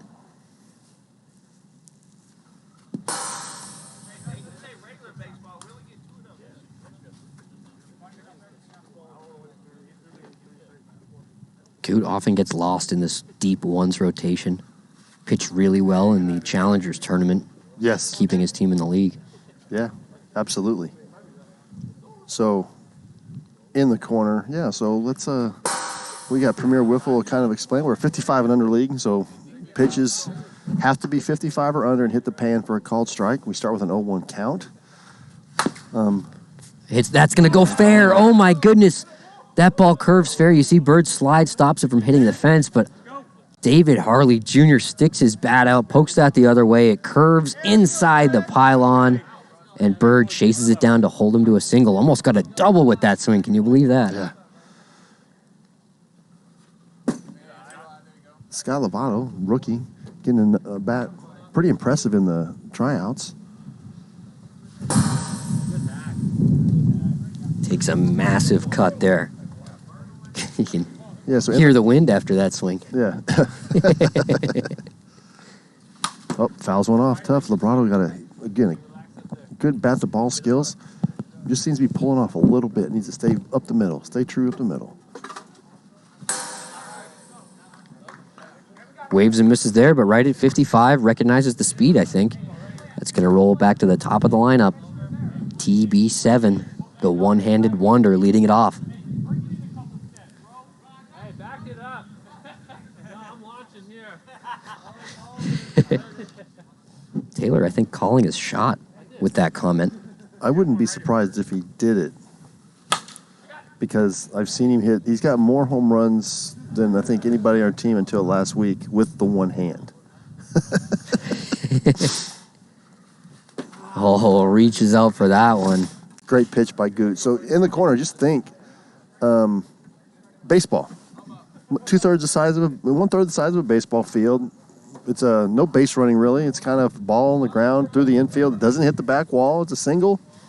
Anything that hits the wall is going to be a double, whether it's if it's on the ground. Anything in the air is a triple that hits the wall. Anything over, obviously a home run. And infielders have 5 seconds to make a force out. They can either tag a bag or throw it to that backstop in order to get a force out at first. Yep. We've got the 55-mile-per-hour speed limit. Only on called strikes. You can throw as hard as you want, but to get a called strike, you have to hit the strike zone at 55. If they do swing, you can throw as fast as you want and get a swinging strike. Yeah. But that's pretty much it. Can get into the details of the rules, certain things, the ball bouncing out of play, throwing it over the backstop. There's a lot of little details. If you hit a single to right field, that's going to move the runner first to third unless the infielder gets a hand on it. And different little details like that. You can tag up from third base and score. The runner just, tags up just like baseball. You run home, and the fielders have to hit the backstop strike zone or the runner to get the out. Yeah. So think of the backstop with nobody on base as a first baseman. Yeah, exactly. That's kind of what I try to explain to people. For a double play, you have to hit just that center panel. For a force out at home plate, also just that center panel. But you can use the whole thing for first base on a standard ground out. And Jeremy Llewellyn stepping up here. Got a poll. Who would you buy a custom signature bat from? Looks like it's a 2-horse race between myself and Taylor Bryner. I'm coming away with it. There we go. Look at that. Look at that. Maybe it's because I switch bats so often, people think I've got some trick. They think I have something figured out. The reason I like to use more than one bat is because if my bat breaks or it bends on a check swing, I want to still have a bat to use. Yeah. If I rotate between a couple of them, there's always one I can use. But if you have that one bat and it breaks, sometimes I can really put a player into a slump. Yeah, everybody has their Speaking of slumps, Scottes Dobbins takes a strike. It looks like I've won the poll. Thank you, Twitch family. Line drive center field. David Harley is under it, flips it at Caps. They're going to get the ball around. Dobbins hits it hard to center field, but hangs up there in the wind. Just the ball just getting knocked down. That could have been to the gap, but just hangs up there and gives Harley plenty of time to get under it. Yeah. It's See Weber going to that knuckleball more and more often tonight. Just the mistake that Bird just kind of flipped his bat out where it went out. That's the only real power shot with any kind of distance tonight. Well, over 400 viewers. Welcome to Thursday night. PLW. 55 on the bar. Are you kidding me? Nickels on the bar, baby. Sounds like a rap album. I forget who said. I want to say it was GK. He goes 110 and you're gone. 55, 110 and out. Gets a piece of that one, reaches out. Weber versus Spurrier. We get a full count, 2 outs.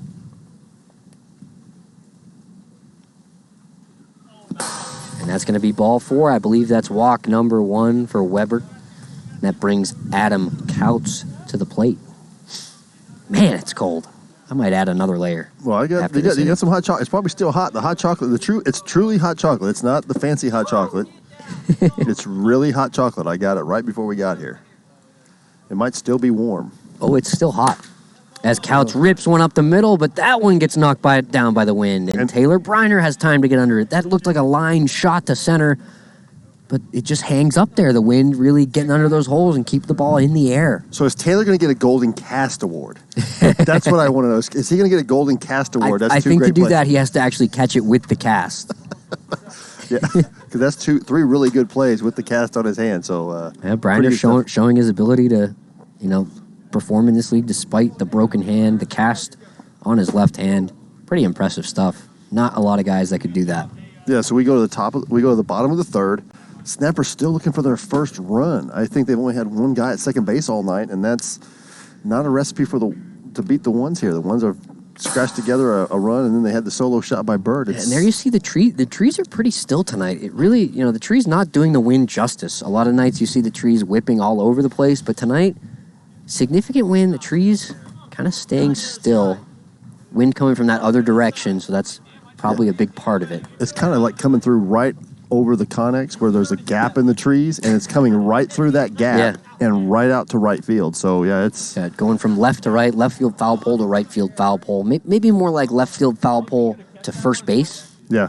First base pylon. Yeah, first base pylon. So anything, if you're going to hit it out, you got to maybe start it at the Tannic sign. If Adam Couch hits a ball at the Little Batty Bakery sign, it might, curl around the foul pole. Yes. I believe Couch's the only real lefty hitter. Jonathan Wilson, he's got the power to do that same thing. Yes.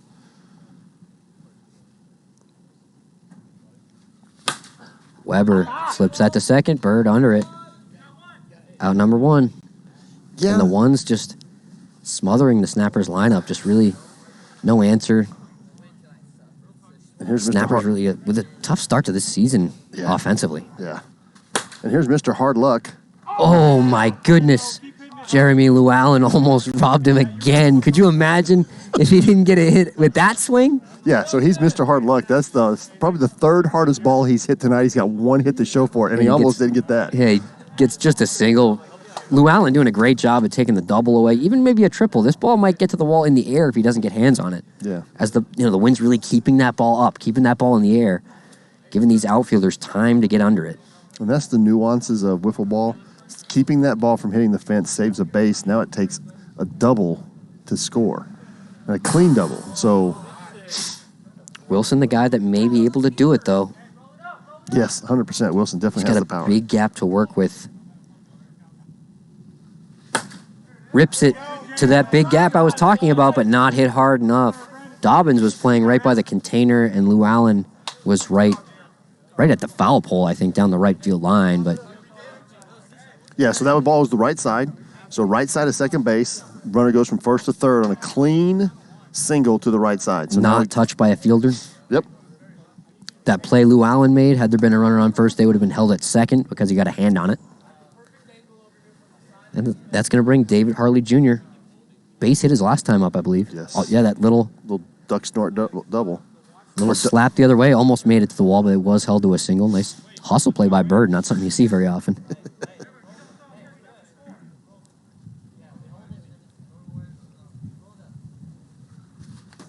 And it looks like he went on that. Let's see what we've got for the umpire. Are you kidding me? Can we get a replay? Can we get a replay? Looks like we've got the replay up. Can we get a replay, please? He was so bad. No fan. I think he was so bad, bro. He was so bad, dude. Looks like we have the replay if the umpires want to take a look. Not sure if they're going to challenge or not.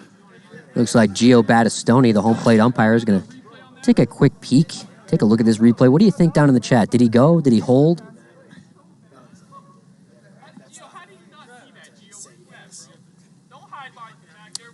Looks like we're having a quick review here. What do you think, guys? Did he go? Did he hold? That looks like a pretty tough call right there. Well, we got to make a call, guys, so let's go. Looks like we're going to go with not enough evidence there. The ones seem upset with that, but they've still got a 2-0 lead. So you can't let that get to you. It's a call. Looks like we got a 1-2 count to Harley, first and second, 1 out. Evens the count at 2-2. It looks like we got a mixed review here from the chat. A lot of he went, a lot of he held. So that's a good indicator of inconclusive evidence as he goes down looking right at 55. The ball doesn't lie, as they say. I'm going to be honest. Now that it's all over, I think he went. Yeah, I thought he went too, but like I said, we're unbiased up here. Yep.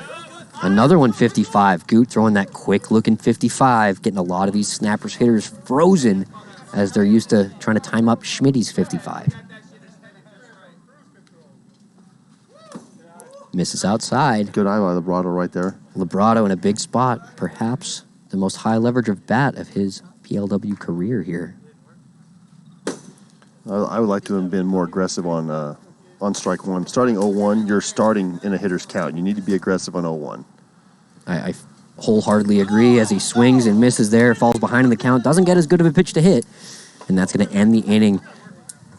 Yeah. Goot gets out of the jam there, keeps the Snappers scoreless, and we head to the top of the fourth. Game moving right along. Top of the fourth. Still waiting on the Snappers to scratch here. But again, ball's hard in play. They've either been at somebody, they've been in the air where it's easily caught. Brandon Gregg is, got the riffle ball roulette, as Trench would like to say. Yeah. Everything he's hit has been hard and Hard luck. And just nothing to show for it. He's got that one base hit. Yeah, one base hit. And that might have been the third hardest ball he hit all night. Yeah, 3 balls he squared up, only 1 hit to show for it. Always tough to see that, but he'll get bailed out with a nice little dinky single later in the season, I think. Looks like Bird was thinking about going up lefty there, but thinks better of it. Steps on the right side, and Weber doing a great job of neutralizing this one's lineup, other than the excuse me home run. yeah, Bird with a late swing. Oh, and he squares that one up. That's not a late swing from Bird there. Rips that one right up the middle. That was high exit velocity there. I didn't quite see it on my screen. Hard. And it looks like Pocket Radar says fast. Really, really fast on that one. Top of the fourth inning. Goot, last time up, almost got one over the container for the first time tonight, but Yeah. that one was also just completely knocked down by the wind. Yeah, it's one of those ones you probably have to hit that low riser, that ball that just kind of rises at the end, because anything above the container will get knocked down. Ooh, Shane, not a guy who throws a lot of balls, so just missing there. There it is. 50 miles per hour. Fills the count, 3-2. And you see Shane has a few words for Goot, knows he was trying to walk him out, maybe got the red light from the one's dugout as he grounds it to second base. Brandon Gregg on to Jesse Capps to first. Looks like he bounces that one in, not quite able to turn the double play. Capps 2 for 3 on double plays tonight, though. Yeah, that one looked a little rushed, in my opinion. It looked a little rushed. It looks like he had enough time. Looks like he had about 4-3 maybe it would have been. Yeah, the little bobble made him rush just a little bit. The little bobble that Brandon had. Something you see so often. Cody Schmidt right back to Weber. Capps on second. Looks like he held his foot on there, and that's going to be just another one out there, but they get the lead runner. Schmitty down to first base. All right, so his throw percentage went from 1,000 to 502 swings. Capps unable to make the play there, but not sure he had quite as much time that time. Scott Tez Dobbins, the ones manager, trying to get his team going here. Gets some insurance, rips that one at Capps. He knocks it down. Are they going to have time to go to second? He flips over, and it looks like that's going to be in time. What a play. Jesse Capps running out into center field. Brandon Gregg covers, and it looks like that is going to be out number 3. What a play by the Snappers. You see Gregg goes over to cover. Capps able to get a hand on that, slow it down, keeps it active, goes out in the outfield, and what a play. Great play by Jesse Capps. And a great bounce back, too. A great play by Brandon Gregg. He saw he was going to the ball. He immediately goes. An outfielder can't cover. Infielder's got to cover, and the infielder's got to make the play. Once the outfielder touches it, it's a dead ball. That's right. If the outfielder touches the ball, it's a single. The play is over. So the outfielder, I believe it was Harley, does a great job of kind of backing up on that ball, giving Capps a chance to run up and get it, and they're able to flip it to second just under 5 seconds. Great infield range there, good hustle, not giving up on the play. A lot of guys watch that ball go into center field and don't even chase it, but Jesse Capps always hustling. Yeah, I mean, Jesse's here for his fielding, his defense, and his hustle. He's not here for his bat. He's here for that, and he did exactly what he's here for, and he keeps his team in the game. We go to the bottom of the fourth. There's a good chance that they're going to get Taylor 2 more at-bats, Jonathan Wilson 2 more at-bats. Who knows where that inning goes if they don't get that third out there, too. Exactly. Like you were saying, the ones, not the team you want to give any extra outs to. No, I think that's pretty much common for this entire league. You don't want to give anybody extra outs, least of all when you're struggling a little bit. You kind of want to get out of that inning and get back in the dugout. Now we see the one-handed Taylor Bryner chase that pitch, striking out in his last at-bat, but able to hold off.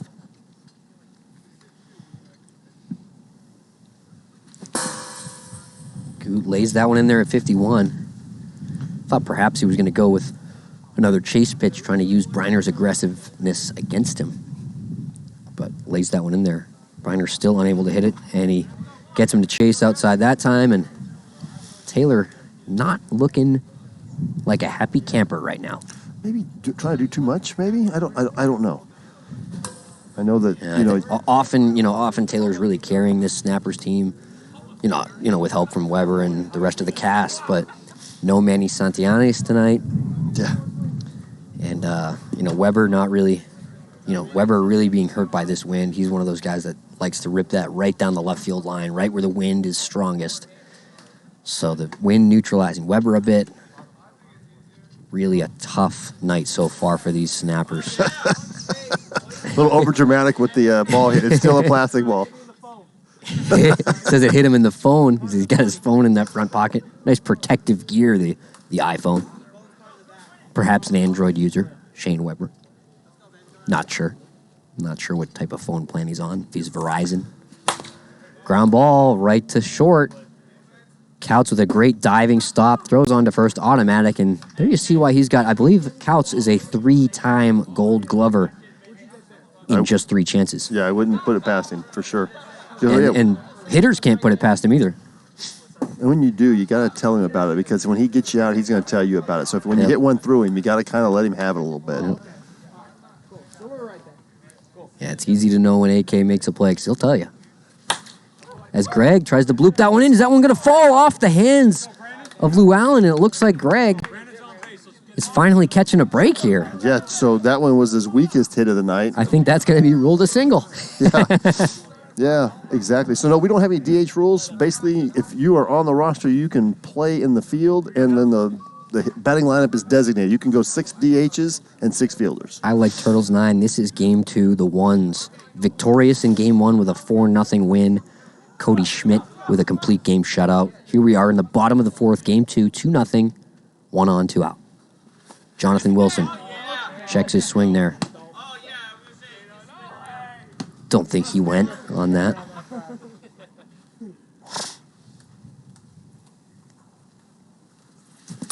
He went that time, though. Yes, he went that time. Very aggressive. Wilson with that garden glove. Got some pine tar on it so he doesn't toss that bat. He can swing it as hard as he wants, which is hard. Yes, very, very hard. Sometimes almost too hard. As he swings and misses, unable to come up with anything there. Goot gets out of the inning in another scoreless inning for the Ones. We head to the top of the 5th, 2-0. The Ones still on top. Yeah, still struggling. Offense has been a problem, and they can't string anything together. You can't get the 2-run inning. You got to get multiple hits, multiple guys on base, and the Ones are not walking out. So, and nobody else is really putting the ball in play other than Brandon Gregg. Yeah, it looks like Shane Weber doing a great job staying in this game, eating up innings for the Snappers, keeping them in the game. Just that one mistake to Bird. I think the Ones manufactured one in the 1st or 2nd. Yeah. But Bird with that little excuse me swing home run. I still can't believe that made it out. Just a late swing. Seemed like he wasn't even paying attention, and then just absolutely crushes it into that little gazebo in right field. The Dodos Garden of Serenity. Yep. Bird deposits one into Dodos' garden.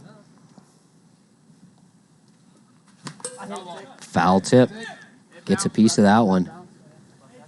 Justin Spurrier. Rickster, I don't think you have to worry about us going on strike. Ground ball, second base, Brandon Gregg charges it, throws it in time. That's going to be out number 1. And that brings Adam Couch to the plate. AK made a great diving stop last inning to take away a hit. Now trying to get a hit at the plate here. He's got that hood on. Very cold, windy night here at the Hideaway. I believe it's supposed to warm up next week, but God, I hope so. some brutal conditions we're dealing with tonight. Last night, more of the same, although last night it was a little more hitter-friendly wind. Yes. Maybe more than a little. It didn't get cold till like the 5th inning of the 3rd game. It really, it did stay warm. It stayed very warm last night compared to past nights. As Couch hits that the other way, Caps picks it up, throws bounces it in there, and that's going to be a reached on error, I think, for Couts, as it looked like Caps had time to make a throw there. Rushes it a little bit, but maybe not. Maybe that was just under 5. A little dangerous spot here. Bird has been on fire, hitting the ball well, seeing Shane very well tonight. Yeah, Bird ripped one up the middle in his last at bat. Really seeing the ball well, really making contact with everything he swings at. Even if he's not squaring it up, he's getting a piece of everything. Not getting fooled. As he does not get fooled there. Oh my goodness. I cannot believe that ball did not get out, Brad. Oh my God. What the heck is going on here? That ball is absolutely hammered. Warning track power, hit the gym meat. Okay, now Bird deserves that home run he hit earlier. Yes, okay. There we go. He evens out there. That ball looked like it was, he hit a ball against the Warbirds that hit the top of that pine tree, and that was the same ball off the bat that we just saw. Wow. Man, that's crazy. I can't believe that. We should probably be talking about Goots at bat, but Bird hit that ball so hard. I didn't get a good look at the exit velo, but I'm sure it was on the screen as Goot rips that one 77 miles per hour, but right at Brandon Gregg. He knocks it down, flips to second. Jesse Caps covering second, able to get that third out, get out of the inning. Still just 2-0. The Snappers well within striking distance here, but just unable to get runners in scoring position so far this game. Yeah, just can't string anything together. They're a bloop and a blast kind of team. They lived on power in the season that they won the championship. Yeah, tonight, not a good night to rely on power. And missing Manny Santillanes is a huge bat to be missing. Big time, yeah. No Johnny Castaneda. Those are some big bats that they needed to have in this lineup, and they haven't been here. And yeah, tonight, not a good night to be missing them as well. Really, the type of night you really need to string hits together unless you're Bird. He's the only guy that's got the ball to the wall other than a couple of doubles. Yeah. Hit the ball well all night. You got to hit it out to right center. You can't hit it out to left. It's not going out. I don't care who you are. It's not going out tonight. Not to left anyway. Yeah. It seems to only really be carrying out to right field, and even to right field, you have to cut it through the wind, as you can see that PLW logo on our backstop. Yeah. So all you guys on TikTok, you only get one camera view. Come on over to twitch.tv/Premier Wiffle. We got multiple camera angles, graphics, the announcers if you want to hear us, interactive chat. Come on over, get your Wiffle points, and get in the game. As Harley swings and misses there. Good start to the inning for Goot. And it looks like they're playing Harley as if he's a lefty. Going with 2 infielders on the opposite field side. Just the shortstop Couts by himself on the pull side. Yeah. And the outfielder's playing him like he's still a righty, though. 57, just a little bit too fast. Yeah, I have some stuff that's coming out where we're going to be starting doing that on some of these guys. Ground ball, third base foul. Yeah, Brad, I know you're the spray chart king. You've got I've got a lot of archives in that advanced scouting notebook for the Legends. And with the infinite knowledge of Trench coming over, that just helped us out immensely last night. As Harley swings and misses, down on strikes there. That's going to be out number 1, brings Scott Labrado, the rookie, to the plate. Yeah, you got some distinctive spray charts for about 3 guys that bat on one side and you can play on the other. Billy Santiwan, probably one of those examples. Billy Santiwan, Bruce Huson. He's a left-handed Bruce Huson, that's right, yeah. He's a left-handed hitter. And I believe his name's Kyle Baker from... yes, Night Owls. He is a right-handed hitter. Yeah. So it's just... For all intensive purposes. Yeah. I think Labrado might be another one of those guys as he rips that one up the middle. Maybe rip was a strong word, but Goot, 64 off the strike zone, gets bailed out a little bit there, I think. Yeah. I'd like to see Labrado be a little more aggressive in the first part of the at-bat. They're going right after him because you're a rookie, so be ready to hit that pitch, maybe move up a little bit. Looks like he doesn't handle pitches down very well, so maybe move up a little bit and give him a little bit better angle to the ball. And here comes Bryner. Some tough luck today. I think he's got a base hit, and that's it. As you see that cast on his left hand. Still swinging with one hand as Goot gets him to wave and miss at that. I believe next Monday, They've got a series against the Bombers.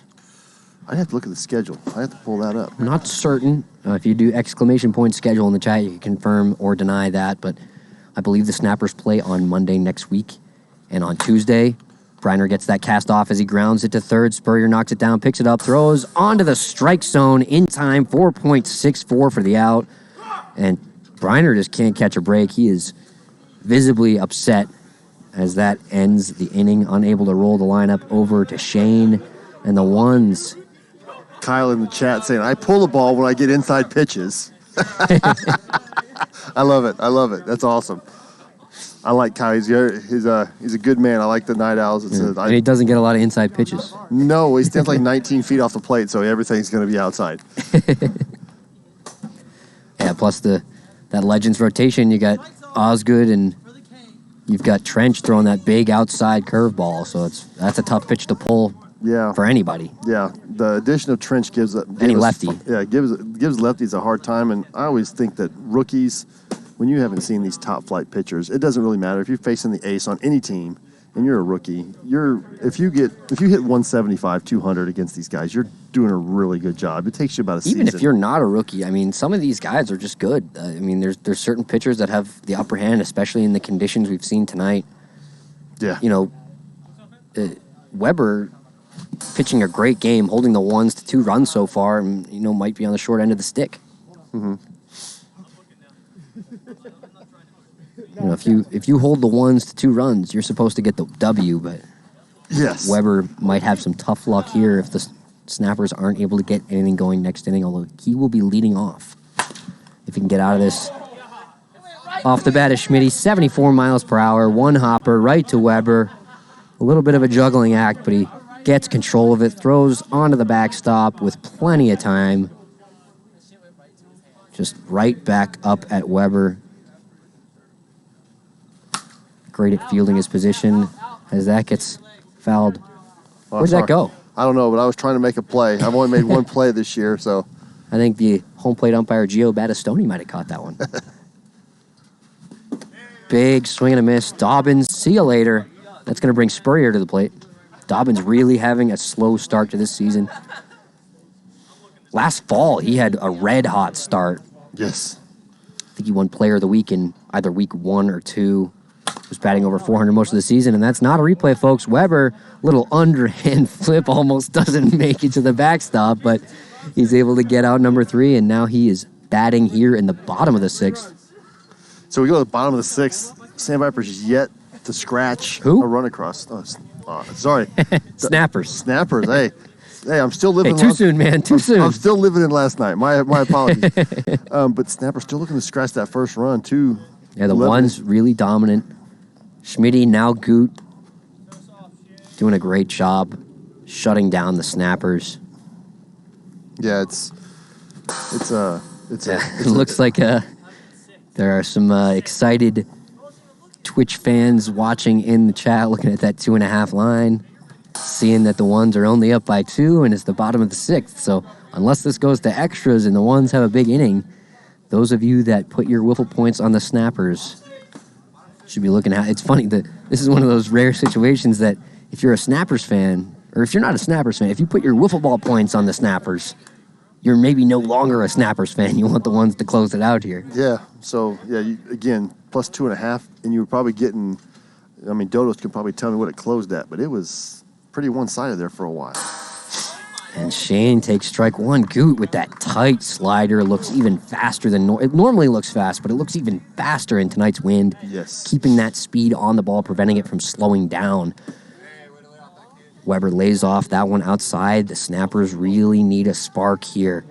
Need to get something going. Otherwise, they're going to have basically no momentum going into Game 3, and that could spell trouble as Weber down on strikes. Can't believe it. Looks like he was totally fooled on that. Look at him just kind of give the shrug. Just, I don't know what I could do with that. Looks like it was coming at that knee. Real tight slider, real late movement. Catches hitters off guard. But, if he throws it enough times, you're going to see people start to hit it. Yeah. As you see, Greg fouled that one right back. And I think that's where he gets lost because you're anticipating AK. You haven't even seen AK, probably their most effective pitcher. No Chen tonight. And there you just see the lost it. screwball from Gut. Yep. As I say, he's throwing that slider every time. He makes me eat my words. But the slider, the pitch that he's hitting the strike zone with. So that's the pitch that hitters can sit on, as Greg does. Flies that one into right field off the hands of Bird. Looks like we've got a foul ball called there. Let's take a quick look at that replay in the chat. What do you think? Was this fair? Is this foul? Off the hands of Bird. That's a really close one, but it looks like first base umpire Logan Christie's right on. It looks like we're going to get our challenge. The Snappers using their challenge in the 6th inning. I think that's probably the smart move. Looks like, you can see Greg looking straight down the line, and he seems to think it's fair as he starts running down to first base. And we've got Gio Battistoni, our home plate umpire, here in the announcer's booth, taking a look at it. He's going to look one more time to confirm before he makes an official Where ruling. the ball is, not where he is. Yeah, the angle's so tough. The angle's so tough. It looks like it's right. You can't tell if it's on the line or not. From this angle, it's too tough. And it looks like we may not have enough evidence. Battistoni maybe taking one and more Logan's look, literally 4 feet away. Logan's standing right there. Like, you can't overrule him. Yeah, It's it's not, tough to there's not not go with enough to that overrule. call. Looks like we had a confident call out of Christie. Looks like the ruling on the field is going to stand.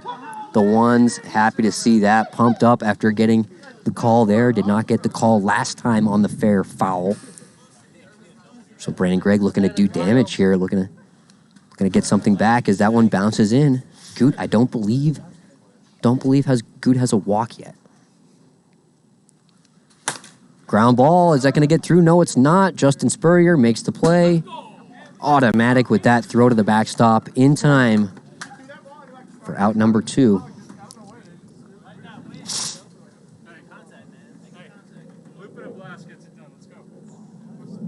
J-Rock. There we go.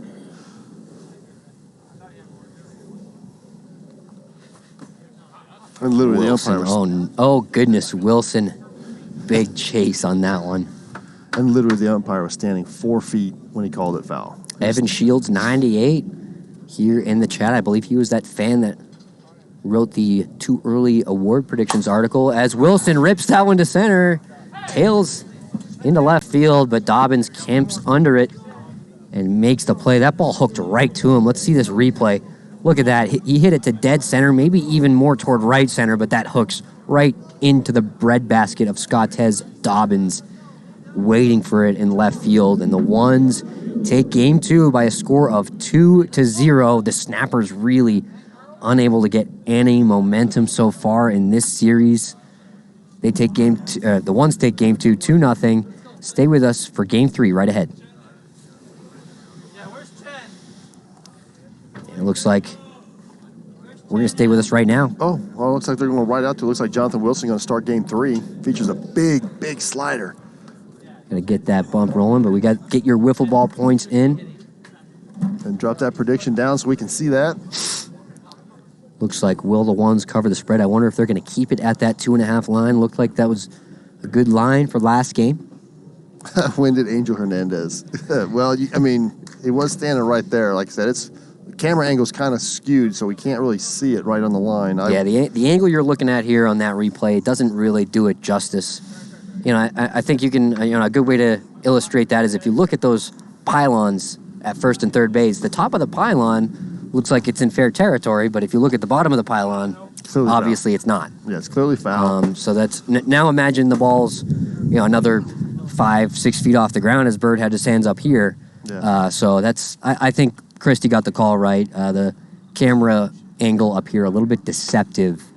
So if it looks extremely close, I would probably lean towards saying it's foul. Yeah. That one obviously a really, really tough one. I mean, who's to say? But I think Christie got it right. He was pretty close to the play. And he was 4 feet, 5 feet from the play. He was right on the line. You can see him in the replay. He's right there.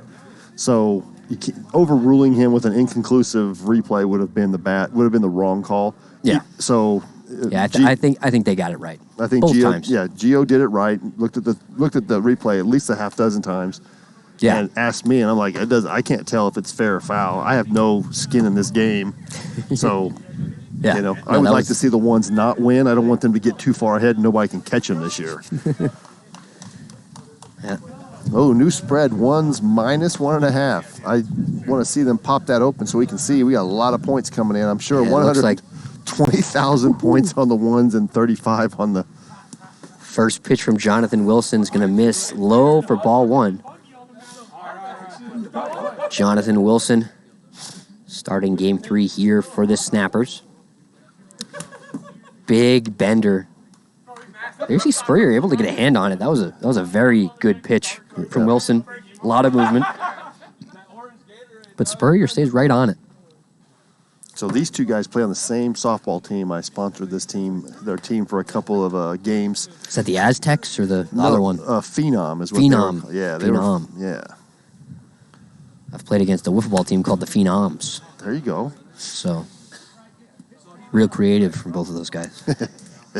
Right. And there you see the prediction open on our screen window as he rips that one to third. Greg Kelly unable to come up with it. And he whacks the pylon. Kelly visibly upset with that one. I think he had a decent chance at that, but it gets through. Spurrier on first with a single. That's going to bring Adam Couts batting from the right side, I believe, for the first time tonight against Jonathan Wilson. And with that big slider, I don't see why he'd do that, but it must be something that he's trying to bait him into doing something. Yeah, these guys smiling at each other. I think this might be a little bit of gamesmanship from AK. I think he may have said before the game he's going to bat righty. Because yes, I think not only with the win, but that big slider from Wilson. You don't want to be a righty. I think you'd rather be a lefty facing this guy. But Couts maybe trying to make it harder on himself and get a hit, just so he can shove it in Wilson's face. As you see the wiffle ball points piling in on ones minus 1.5, 208,000 points on the ones minus 1.5. Only 67,000 on the Snappers plus 1.5, and that's quite a lot of wiffle ball points. Yeah. So again, if I was betting, I would bet the Snappers small and take the plus money plus the 1.5. And it looks like those bets are still open. Get those points in because they may close fast. Bird with 2 on and no one out, trying to break this game open early as Wilson just misses inside with that big bender. Yeah, that'd be a big handle, Dodos. Be a big handle. 400K in handle. We're over 300K in handle right now if we just a little bit longer. Fly ball left field, a lot of wind. Weber camps under it, able to make the play without much trouble. Yeah, Shane Weber, great player, great outfielder. Good reads out there. Yeah, good reads. He just can't move side to side, not quickly. He can run in and run out. So, yeah, that guy has that knee injury, going to be going under the knife soon. I believe he and Taylor are going to have one series with the dynamic. Oh no series with the dynamic duo. Oh, not even one at full health. That's too bad. As Goot, through basically a complete game, came in after a walkout in game 2, went the distance. No, he started game 2. He was the starter. Are you sure? 100%. 2 complete game shutouts. Damn. They're thinking they are the Billy Santiwan. They're not the Billy Santiwan clones. Excuse me, then. 2 complete game shutouts from the ones.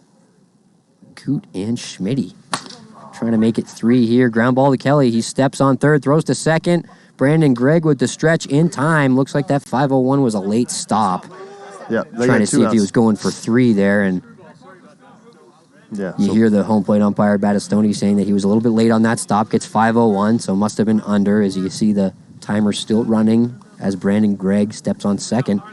Here we are. I'm Tom Gannon. This is Brad Ogden, manager of the Legends. We're here for Game 3, Ones versus Snappers here at Hideaway Field. And boy, it is a windy night. The wind knocking down everything tonight. Yeah, the Snappers have been hitting a lot of hard balls, but nothing to show for it. So the wind is kind of playing havoc. Anything in the air is getting knocked down unless you've swing by the bird sneaks out to right.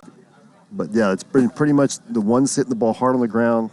Sam Viper's hitting the ball hard in the air. Outs for the ones.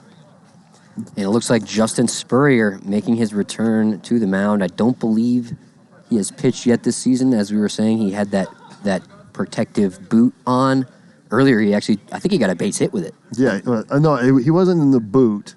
Just the brace he's got now? Just the brace he has now, and he couldn't really strike. He definitely had an at-bat with the boot. I feel like he might have got a hit. I think he got walked with the boot. That might be it. I know he had to run the bases with it. Yeah. Or maybe run's a strong word. He had to be on the bases with it. He's still faster than half of the Vaders. So Now that Logan got traded, maybe more than half. Exactly.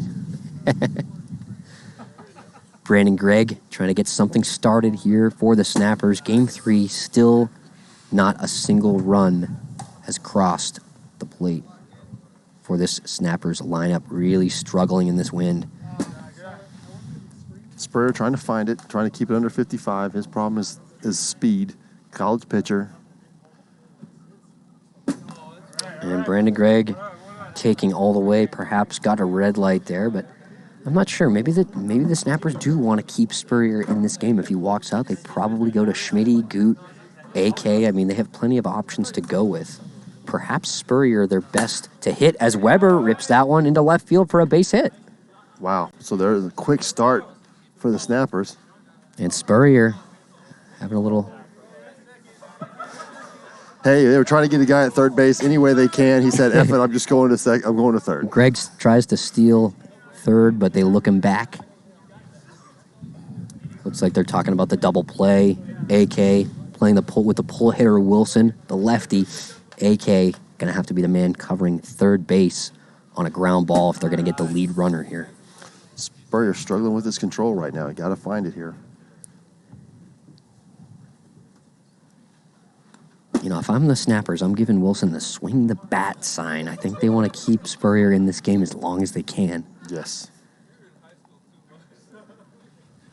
And 3-0, I mean, one more ball and he's out of here, and they're probably going to one of the guys that has had the Snappers' number so far, but let's see if he swings. He does not. Ball 4, and Spurrier's out of the game. 3 batters, 3 base runners, and he is out of there. We've got that 2-walk rule. Once you've walked 2 batters, you are ineligible to pitch, and the ones will go to Adam Couts, AK, with his first appearance of the night. Pitching, he comes in with the bases loaded and nobody out. A tough situation here, especially with these low-scoring conditions with the wind blowing.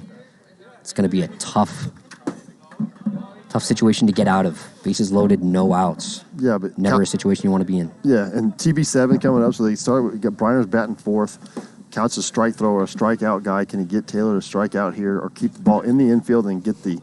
Are they going to take 2 outs and sacrifice the run, or are they going to come home and try to hit center panel and get the force out? I think with that submarine screwball, AK is going to want to get in on the hands of Taylor, because if he throws that one that he can reach out for, it's almost like facing a left-handed hitter. Yeah. Taylor has hit very well against lefties as he's able to really extend that hand. I was going to say hands. I guess he's extending his front hand, just it's not on the bat. There you go. But you know, if he leaves one, goes to that outside half of the plate, Taylor may be able to reach out and smash it. And it seems like the wind has died down a little bit. Yeah, it's almost perhaps non-existent. A chance to sneak one through the wind in this at bat.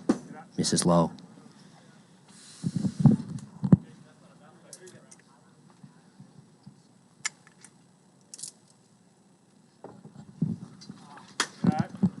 See that question in the chat. AK stands for Adam Couts. Those are his initials. As you see, he wears number 47. I think it was Andrei Kirilenko, AK-47 in the NBA. Mm-hmm. As Taylor rips that one right through the 5-6 hole, Spurrier unable to get a hand on it. That's going to score 2. The Snappers have a 2-0 lead. First and second, still nobody out. Believe that brings David Harley Jr. to the plate. Yeah, so again, a big at-bat by the MVP. One-handed, still gets 2 RBIs. And the Snappers are on the board.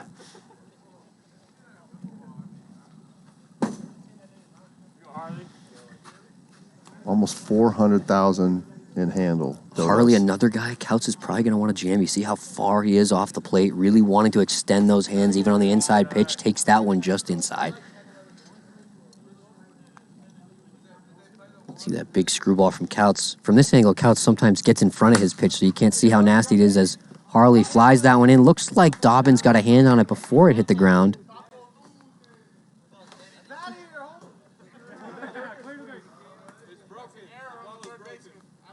Yeah, let's see the replay there. Does Dobbins get a hand on that before it touches the ground? It looks like it. Looks like we get a bases loaded, dirty single situation here.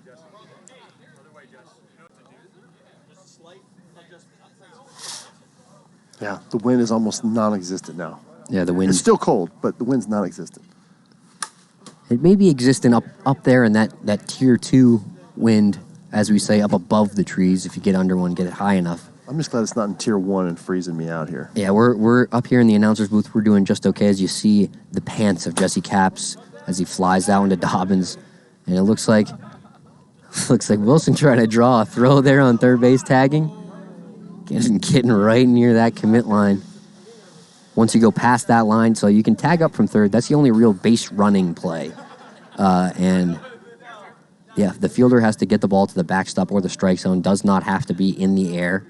Once you go past that line down the third base line, you're committed to going. You cannot turn around. So here's the dangerous spot. Brandon Gregg been hitting the ball great all night. Can he come up again? Something big here. Bases loaded, 1 out. Big situation. This at bat could decide the game here. Obviously early in the first inning, but such a high leverage spot. If the Snappers can run out to a big lead, can really give their pitchers some more confidence. Oh, great. As Gregg with a big swing and a miss there, down on strikes. That's going to bring Shane Weber back to that top of the lineup here. Still bases loaded. 2 out now.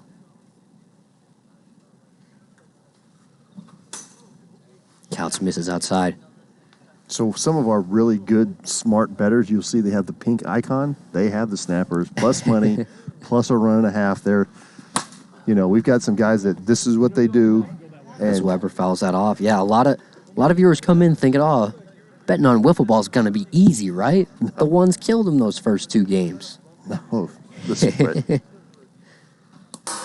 Misses low with that. I think it was kind of a screwball. Throws that sort of palm ball type changeup. Yeah, Matty Tavares. Not really sure what. When Matty Owl says, hey, they're giving the points away, he's got the Snappers and the plus money. Swing and a miss. Weber ends the inning. Couts able to escape the jam with minimal damage. Just a pair of runs scored by the Snappers. They have a 2-0 lead. Their first runs of the evening. Yeah, so this is a case where I think they don't want to walk out Wilson. They don't want to see TB7 because I think Wilson has to go 3 innings before Taylor's able to come back because he pitched 6 in the first game. I believe you're right. They also could go to Brandon Gregg. They could go to Shane Weber, who each have plenty of innings left. But yes, Bryner like you were saying, using maybe more innings than he should have in that first game as they were down, keeping them in the game. But with a 4-run deficit, you got to, hindsight being 20/20, you look back at that first game. Was it smart to keep Taylor in for that long? Yeah, and that's the beauty of having depth in your pitching staff. So he's trusting his depth in his pitching staff. Jonathan Wilson is a pitcher. Shane Weber's a pitcher. Brandon Gregg's obviously a pitcher. And Jesse Capps pitched really well in Taco. I mean, I don't know if that translates against this one's lineup, but he threw strikes. Yeah. So even Greg Kelly shown the ability to pitch. He was here all winter, getting his work in on these cold winter days as we were making some improvements to the field. And by we, I mean Greg was doing it and I was watching. I have the same setup at my house, and I still can't hit the broadside of a barn with a pitching. I need plenty of tutorial.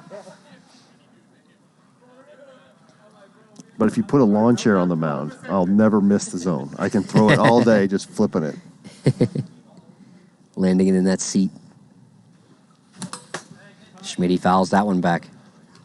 Smitty never takes a break. He needs a chiropractic adjustment at the home plate right here. After every swing.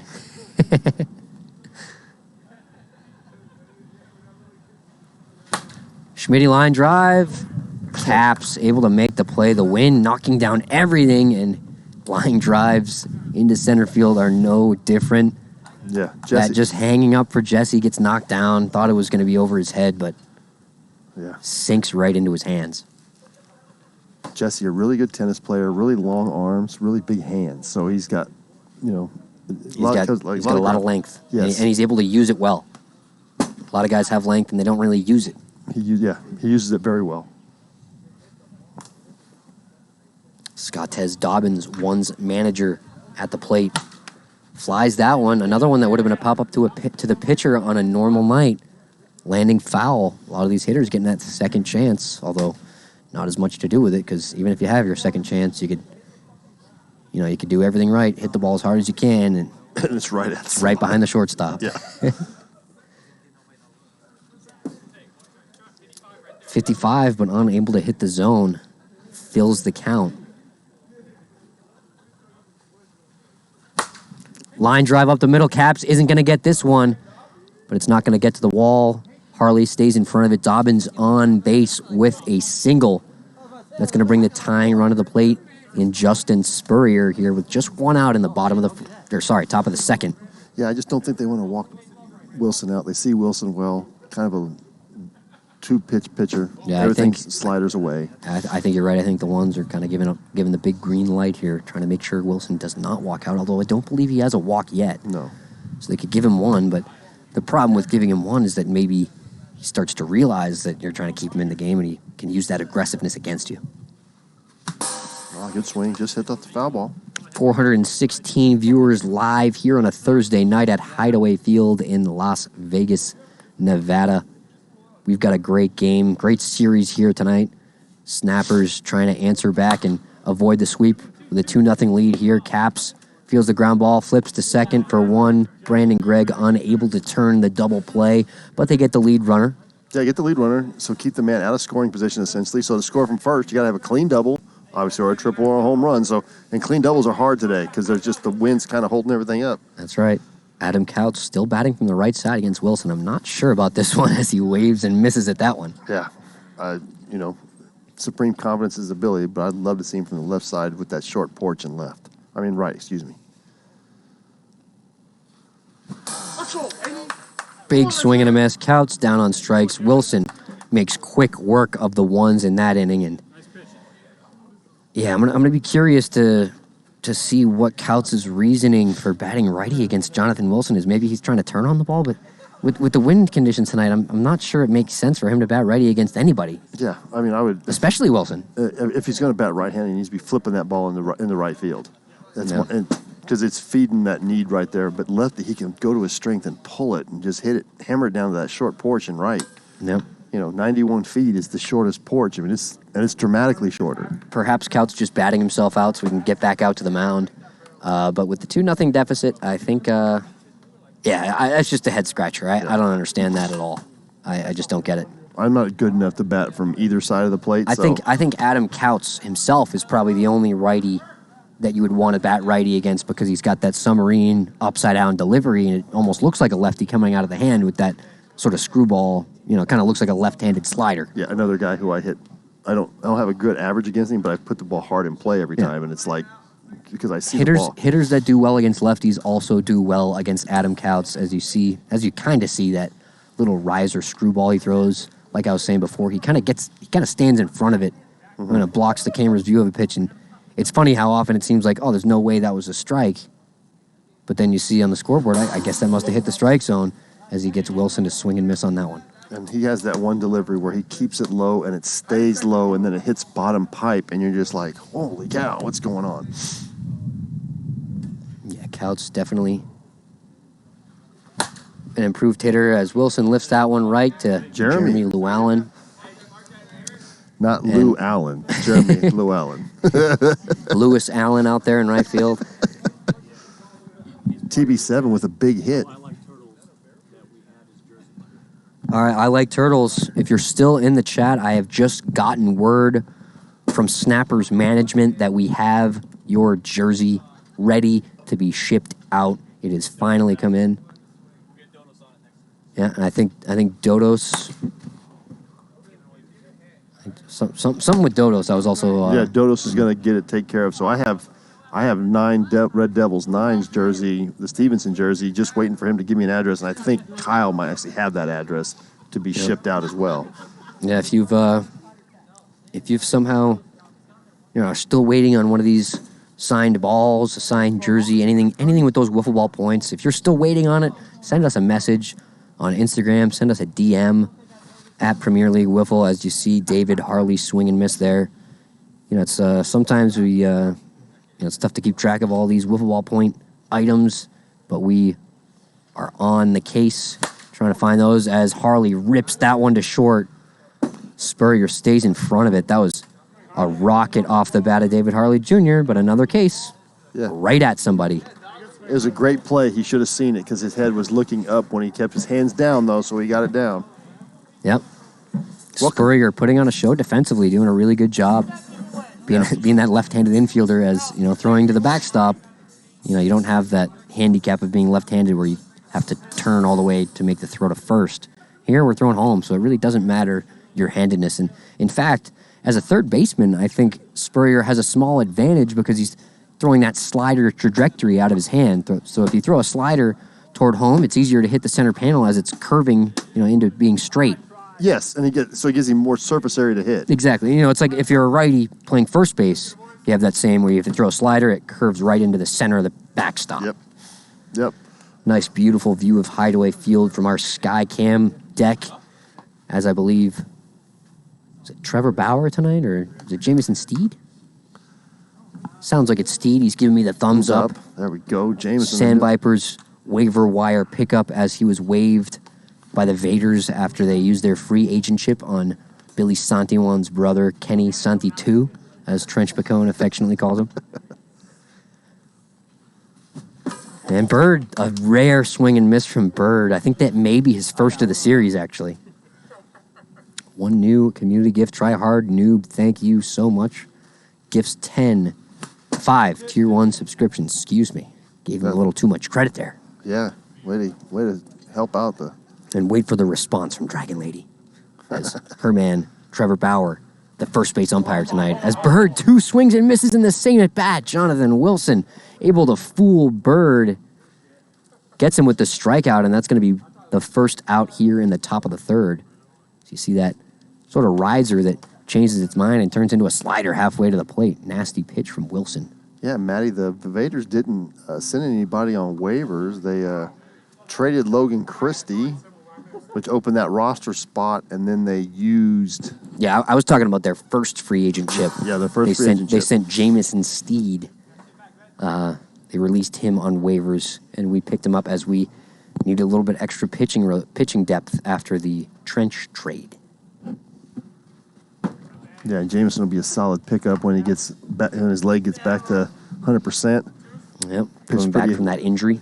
Pitched pretty effectively in the Taco League. Didn't like facing him. He got me out plenty of times. Yep, another, as you see that one just fouled down the third base line. That one, Kelly able to stay in front of that one, but that one in foul territory.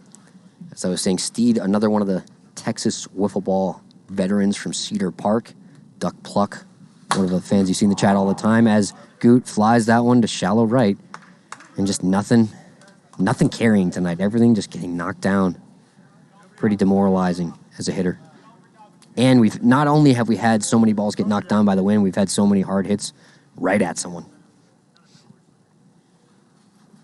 Oh, dropped the bat. Barely able to get the bat down. Schmitty, I think the ball may have actually gone under his bat, just missed fouling it off. Oh, I'm trying to gas him up.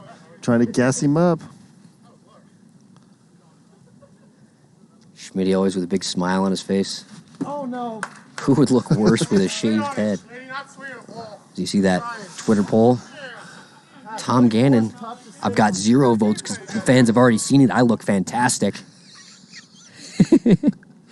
Adam Tanek leading as Schmitty flies one. He gets it just over the yellow line, hits the top of the container and bounces up. That ball made it out of here by about 2 inches, and it looks like we've got an instant replay here. First base umpire Trevor Bauer signaling for a home run as you see Cody Schmidt coming down. Yeah, it hit the chair. He gets the dinger chain here, and it looked to me like that was a sure home run as it bounced straight up.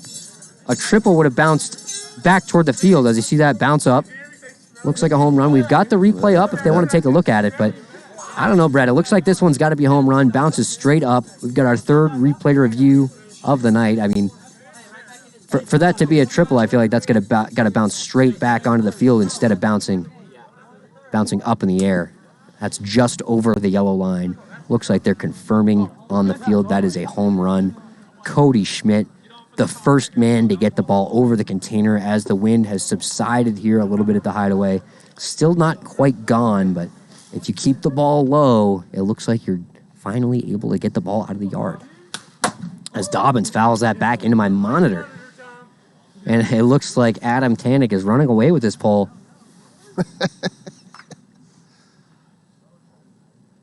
Commissioner, known for his man bun.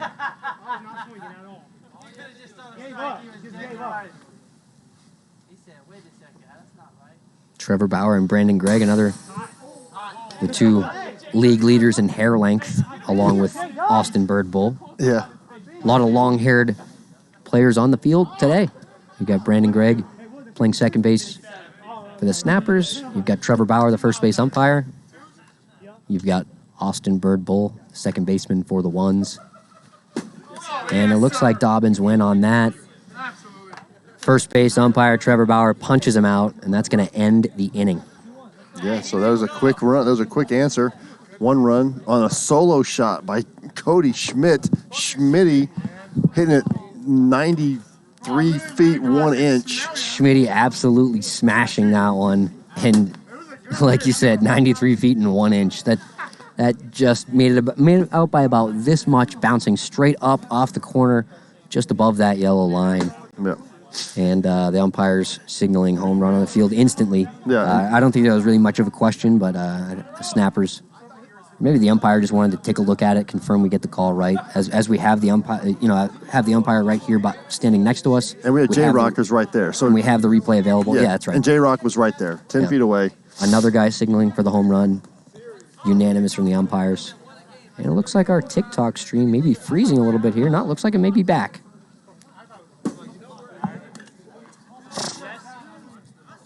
Now can AK and get Adam back in the Tanek dugout? winning that poll. Who would look worse with a shaved head? The commissioner getting some hate mail. I don't think he's shaving his head. I know it's been a while because of he let it grow, but now he's scared to cut it off because he doesn't know what he look like. Caps, waves, and misses. 52 right off the corner. Really not much he could do with that one anyway. And that's going to bring Brandon Gregg up. Mr. Bucket, I don't think anybody does translations in French, so I can call my kid, but that's about the only thing. I think he's asking if we can translate in French. Yeah, I do not speak French. No parlez-vous. No parlez-vous français. But I wouldn't be surprised if we didn't have a viewer in Best pants in all of sports. He can't be talking about Jesse Caps, right? No chance. Jesse, a former Bomber, and you remember those hideous Bomber pants as you see Brandon Gregg down on strikes. I remember TJ wearing those into a casino once. Then he wonders why he got banned from that casino.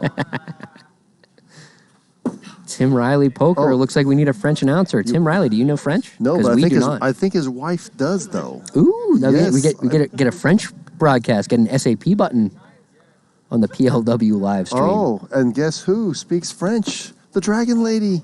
Very little, though. Just a little French. I speak a little French, too, but not that much. I read it better than I speak it. She took a petite poo? It's all those hot cocos. Actual hot cocoa tonight as you see Weber at the plate. Alex Fernandez in the chat.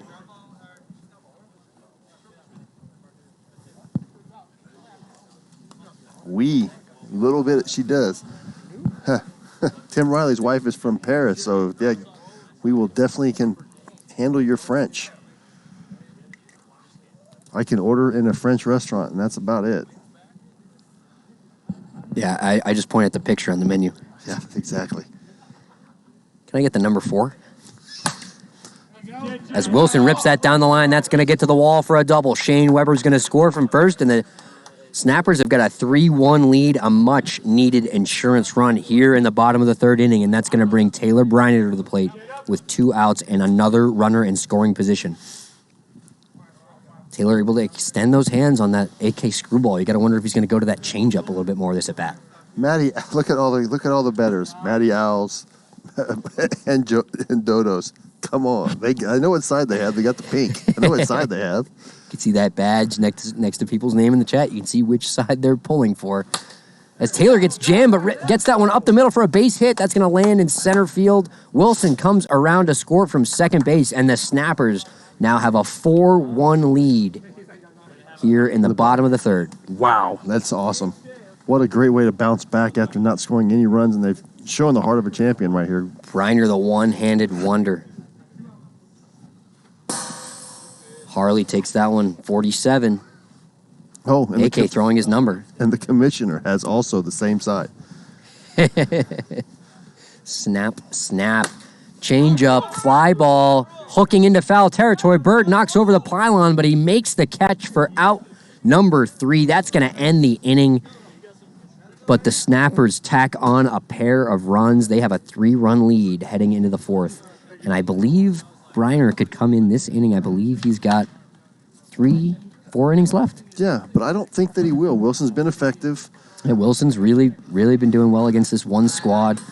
And the Snapper's showing some trust in him here, and he's, especially in the wind, I think this is wind conditions that favor that big curveball Wilson throws. Jason Walker, another good pitcher in the wind. He's got that same pitch. Billy Osgood, same thing. Yeah, and those guys are relying on the holes to get the movement. So they're they're using the wind instead of fighting it. Exactly. And that's a big help for them. And I mean, it sounds like it looks to me like the ones have got we got our 2 wins. We're gonna be like, okay, let's just going through the motions. Kind of going through. They've already won the series. They're gonna end the week in first place with sole possession of first place.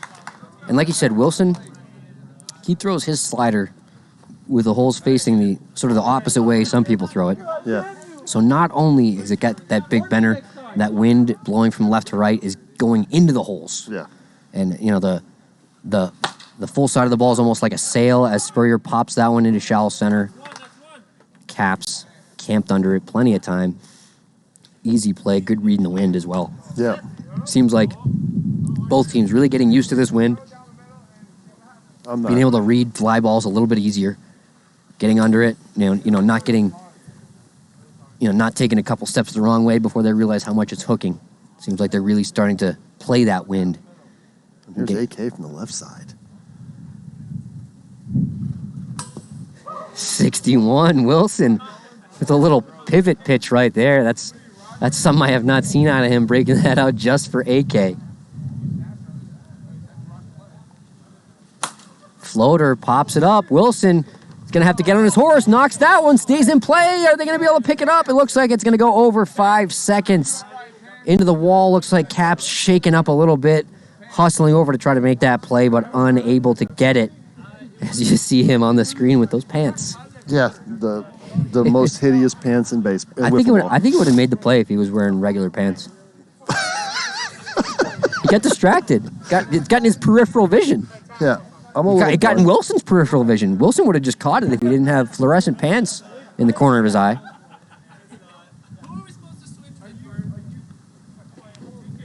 It's like Austin Bird Bull.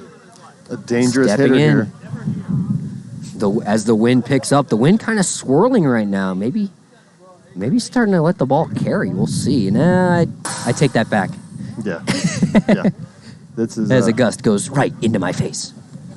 Yeah, this is the hardest the wind's blown all night is right now. So that calm was before the storm. So this is the storm? What did we have before? I don't like any of it. Bird pops it up. Another one hooking. And Brandon Gregg almost lets that one pop out, but he pins that to his chest. And we've got 2 out now. Look at them just running straight toward the first baseline.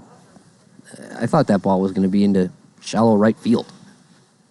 Very unforgiving winds here tonight. 54, you see that big bender from Wilson. Gets a little help from the wind. Blows that right into the strike zone. I guess blows that left into the strike zone. Oh, 57, just a little too hot. Wilson already walking off the field after that.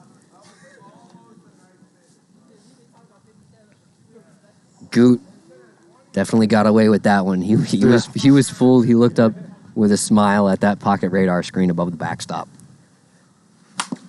Grounds that one and looks like it's going to stay foul. Greg Kelly touches it, flips back to Wilson. Yeah, he had the look of, oh, that's hot, please be hot look. Oh, thank you. He had that, oh, crap, I'm out. Let me check anyway, look. Slow floater. Goot way ahead of that. Another foul down the third baseline. Yeah,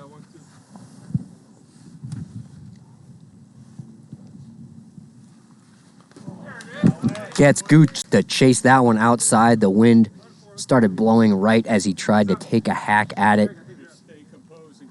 Ball just runs away from him, and the Snappers still leading 4-1 as we head into the bottom of the fourth inning. You are watching Premier League Wiffle live from Hideaway Field in fabulous Las Vegas, Nevada. I'm Tom Gannon, joined by Brad Ogden, manager of the Legends.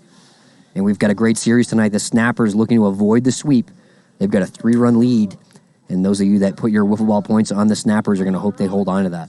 Yeah, so the first 2 games get shut out. Both games, the ones look dominant. And then a little first inning magic. They scored a run, and then they got the bases loaded. And TB7, the one-handed man, comes up and gets a big double. The one-handed wonder, as you see on the right-hand side of your screen. He's got 3 RBIs, 3 of the 4. Wilson's pitching brilliantly. They got good defense behind him. A great, and after 2 complete game shutouts by Schmitty in game 1 and by Goot in game 2, the Snappers showing a lot of character, bouncing back in game 3. Had their momentum really killed. They really had no momentum coming into game 3, but really showing some grit, jumping out to that early lead and adding to it.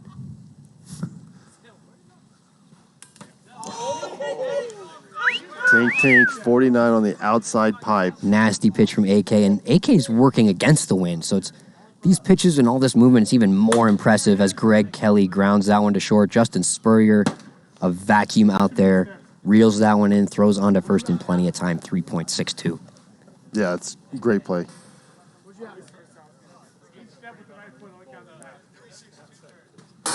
Brandon Gregg, who's been hitting the ball hard all night long, can he keep up the hot hitting? Takes that one at 50. AK doing a great job of getting ahead of hitters. Really looking to settle down here in this fourth inning. Keep the ones in the game. Brandon Gregg, been hitting the ball hard all night. Not too much to show for it, unfortunately. Rips that one up the middle into the gap. That is not going to get to the wall. Brandon Gregg with another base hit. Single up the middle. That's going to bring Shane Weber to the plate with 1 on and 1 out. One thing the Snappers can take away, it looks like Brandon Gregg has found his bat. So he's definitely raised his average some points tonight. Absolutely. The wind taking a few hits away, but able to prevail. Keep swinging at it. Weber takes 157, just a little bit too hot.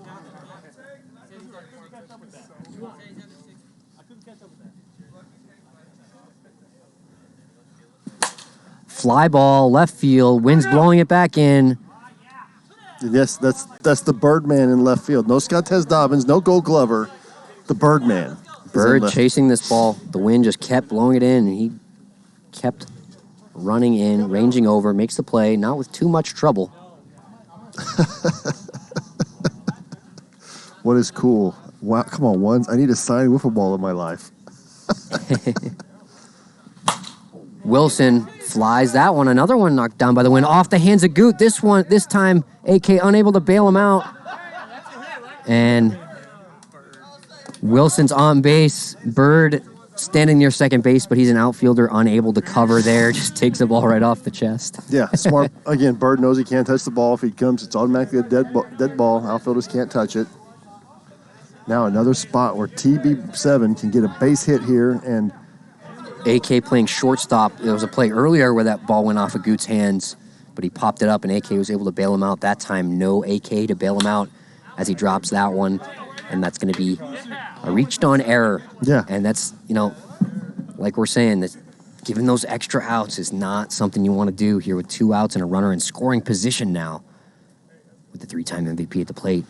Fly ball, that's trouble. Way up there, AK, 3-time Gold Glover, able to get under it, but a little bit of an adventure. That ball was in the air for a long time, a lot of wind up there. Great read by AK as you see him dancing around a little bit before making that play. Yeah, so Not an easy play to make. playing havoc on the ball. Ball was up there for a long time, but now we go to the top of Looks the like fifth. that ball was in the air for almost 4 seconds as you see the timer starts on back contact and made it to a 4.2 before landing in the hands of AK. Great job staying with it there, taking control even though he's the pitcher. That's something you kind of don't see in baseball. The pitcher taking over there, but a lot of times the pitcher is also one of the best fielders on the team. Same case with the snappers, with Bryner and Weber often in that spot. Hey, this guy had a triple last time. Watch out. Greg Kelly with some playful banter. Hey, am I supposed to be up? Cheater. Looked like it hit right on the corner. Cheater, you guys are killing. Yeah, it came back. Yeah, it hit and came back. Greg Kelly still hung up on that home run call, saying that he believes it hit the corner and is a triple, but even if it goes off that corner, that bounces straight up above the yellow line. If it hit that yellow line, it would not have bounced up, it would have bounced down. So I think just a little bit of playful banter with the ones as Wilson gets Schmitty to swing and miss there. I think that was definitely the right call with the home run. All three umpires signaling home run immediately. Yeah, and you got J-Rock is right there. Third base umpire is right there, probably 30 feet from the sign. If that. So. Yeah, I think just seeing the way the ball bounces, usually pretty clear. Big bender gets Schmitty looking, and he's got a big smile on his face. He can't believe it. Oh, my goodness. As you see the punch out from Taylor. Doing his best impression of me, making a clown of myself as an umpire. Nasty pitch off the bottom inside bar. Here's Apple getting an at-bat, trying to get him so he's going to get 2 games played. Tyler Apple Zoller. 55 inside half. Jonathan Wilson is dialed in right now. This is maybe the best I've seen him all season, if not his whole career. Really shutting down these ones hitters. Big curveball tries to get him to swing, but Apple Zoller holds up.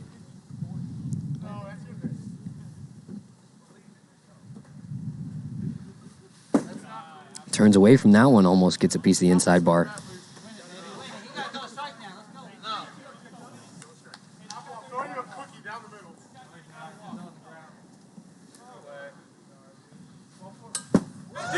And that one tings the inside bar, and Tyler Apple-Zoller in complete disbelief as he strikes out looking. Let's take a look at that replay right off the top bar, and that camera angle doesn't even do it justice, folks. Yeah. You can see it moving down, but that's also moving way right to left. Yeah, it's probably you just behind can't you. really see from that camera angle as it's off to the side. Spurrier fouls that one back. 2 outs, 0-2 count. Wilson looking for another quick inning.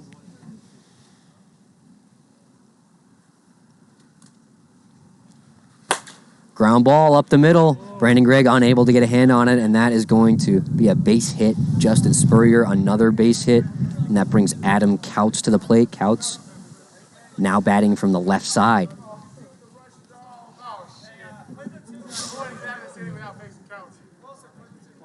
Do we have a wiffle ball up here? I don't believe so. I see that comment from Valley Farmer. Show us what a ball looks like. We'll get one up here in a second. Well, in between innings, we'll have one. Yeah, we'll for grab, sure. I'll run down and grab one at the end of this inning.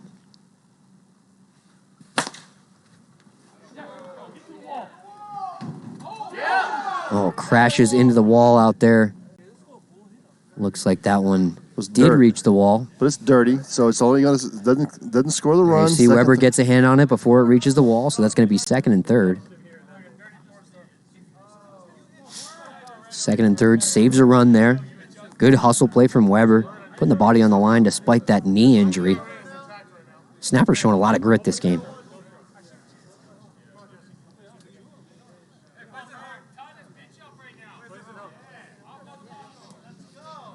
Austin Bird Bull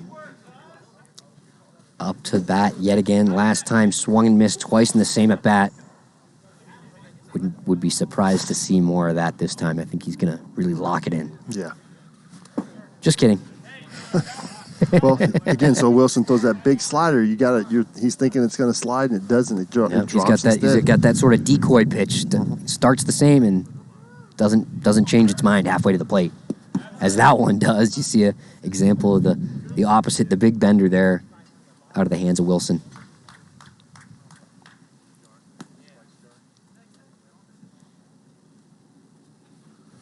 And he gets him on the big sailboat slider there. And Bird does not lock in. Wilson able to get out of that jam. Huge at bat there. Yeah, so gets out of the jam for second and third and 2 outs. Big hitter up, gets out of the inning. We go to the bottom of the 5th. Snapper's looking to extend a little more to get that so he can try to get this last game. Any more insurance runs would be great. As we've got, there's a look at the wiffle ball. 8 oblong holes on one side of the ball. That's what makes it curve so much. A lot of people hold a slider kind of like this, but Wilson, he holds his more like this. He throws it kind of like a football, and it spins and dives, does some crazy stuff.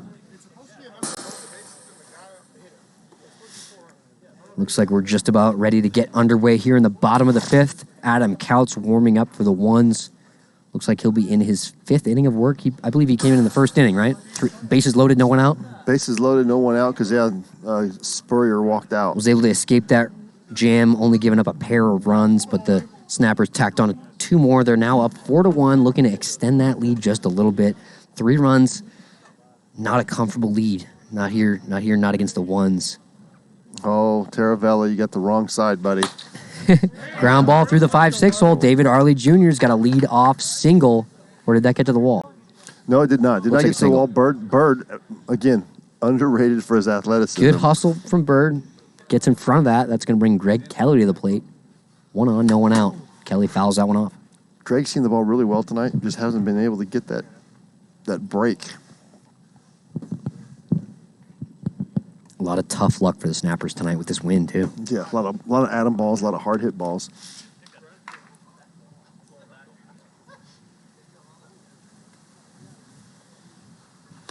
Looks like we're going to do an autograph ball for Adam Couts. Most donated points / bits wins. Taylor Bryner also in attendance. Austin Bird Bull and Shane Weber. As you see, Greg Kelly swing and miss.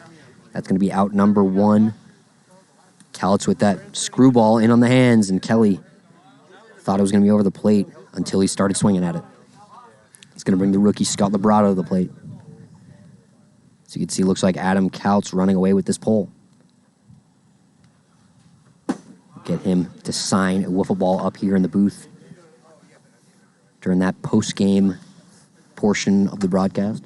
Yes. And he gets Labrado looking 48 right down the middle. Started way outside, but that nasty screwball submarine from Couts. Here comes Taylor Bryner. Looks like we had some Taylor Bryner fans in the chat. TB7. Get some PLW memorabilia.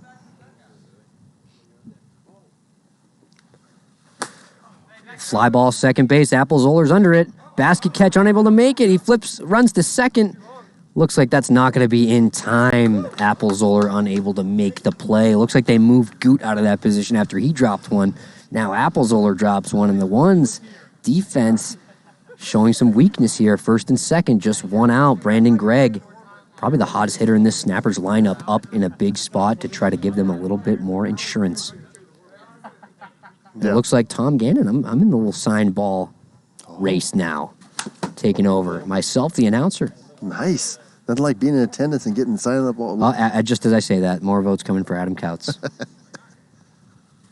Couts unable to get Greg to offer at that one. 1-2 count. Big swing, big miss. Out number 2 and Shane Weber. No one else he'd want up in this situation. Yeah. Weber, lots of experience. He's faced Couts before. He's faced everyone before. One of the real veterans of this league, battling that knee injury. trying to help his team in this spot. Flies foul down the third base line. Just out front. Puts a charge into that one, but I think if he hit that fair, Bird would have been able to make the play, so good that stays foul. Dodo's in the chat saying he ran up the TB7 as much as he could. And it's Dodo's probably my biggest hater in the league. Not a big fan of me as Weber flies that one to left. Bird actually makes a few steps back. I think that's the first time I've had to see an outfielder go back on a ball tonight. And Cowit's doing his little hacky sack impression. Kicks that ball as he gets out of the inning. Unscathed, but the ones chasing 3 here in the top of the 6th, final inning. How's it going, guys? I'm Tom Gannon, joined by Brad Ogden. We are here at Hideaway Field. Game 3 just about ready to conclude here between the Snappers and the Ones. The Ones won the game 1 of the series, complete game shutout from Cody Schmidt. Game 2, a complete game shutout from Goot. Game 3, the Snappers jumped out to an early lead, and they're looking to hold on up 4-1 here in the final frame. Yeah, still in this last game will be huge for the Snappers. Kind of holding serve at the bottom of the table. They don't want to fall too far behind anybody. Everybody's kind of bunched up 6-6. You know, they'd only be 2 games behind at 4. You know, if they get this win here, they'll only be 2 games behind.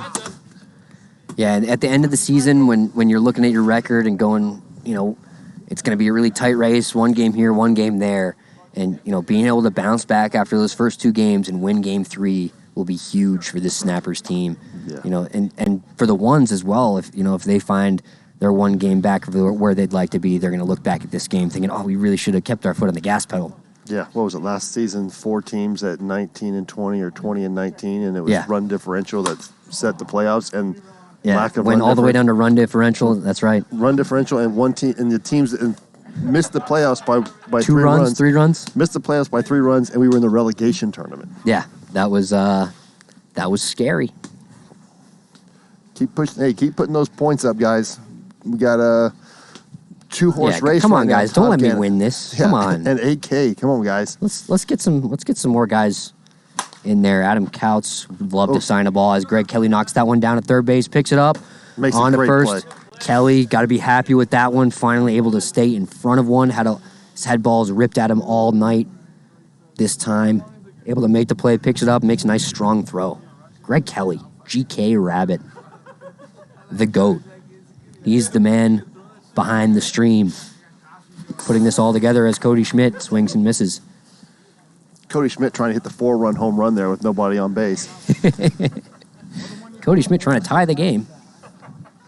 Only man with a home run to left field tonight, though. Yeah. Can hold that over everyone's head for the rest of the season as he fouls that one down the third base line. Kelly right there. If that was a fair ball, I think he would have been in front of it. Yes, he would have been in front of it. Another great play. But it stays foul. Still got a couple minutes left, and Tom Gannon is saying you can't let him win this poll. Come on, guys. Come on. I don't deserve to sign a ball after last night. We got 290 voters that did not watch last night's stream. As Wilson misses outside. And we get to do it again in a week. 5 days. 5 days from now, we get to play again. You'll have the new haircut Gannon.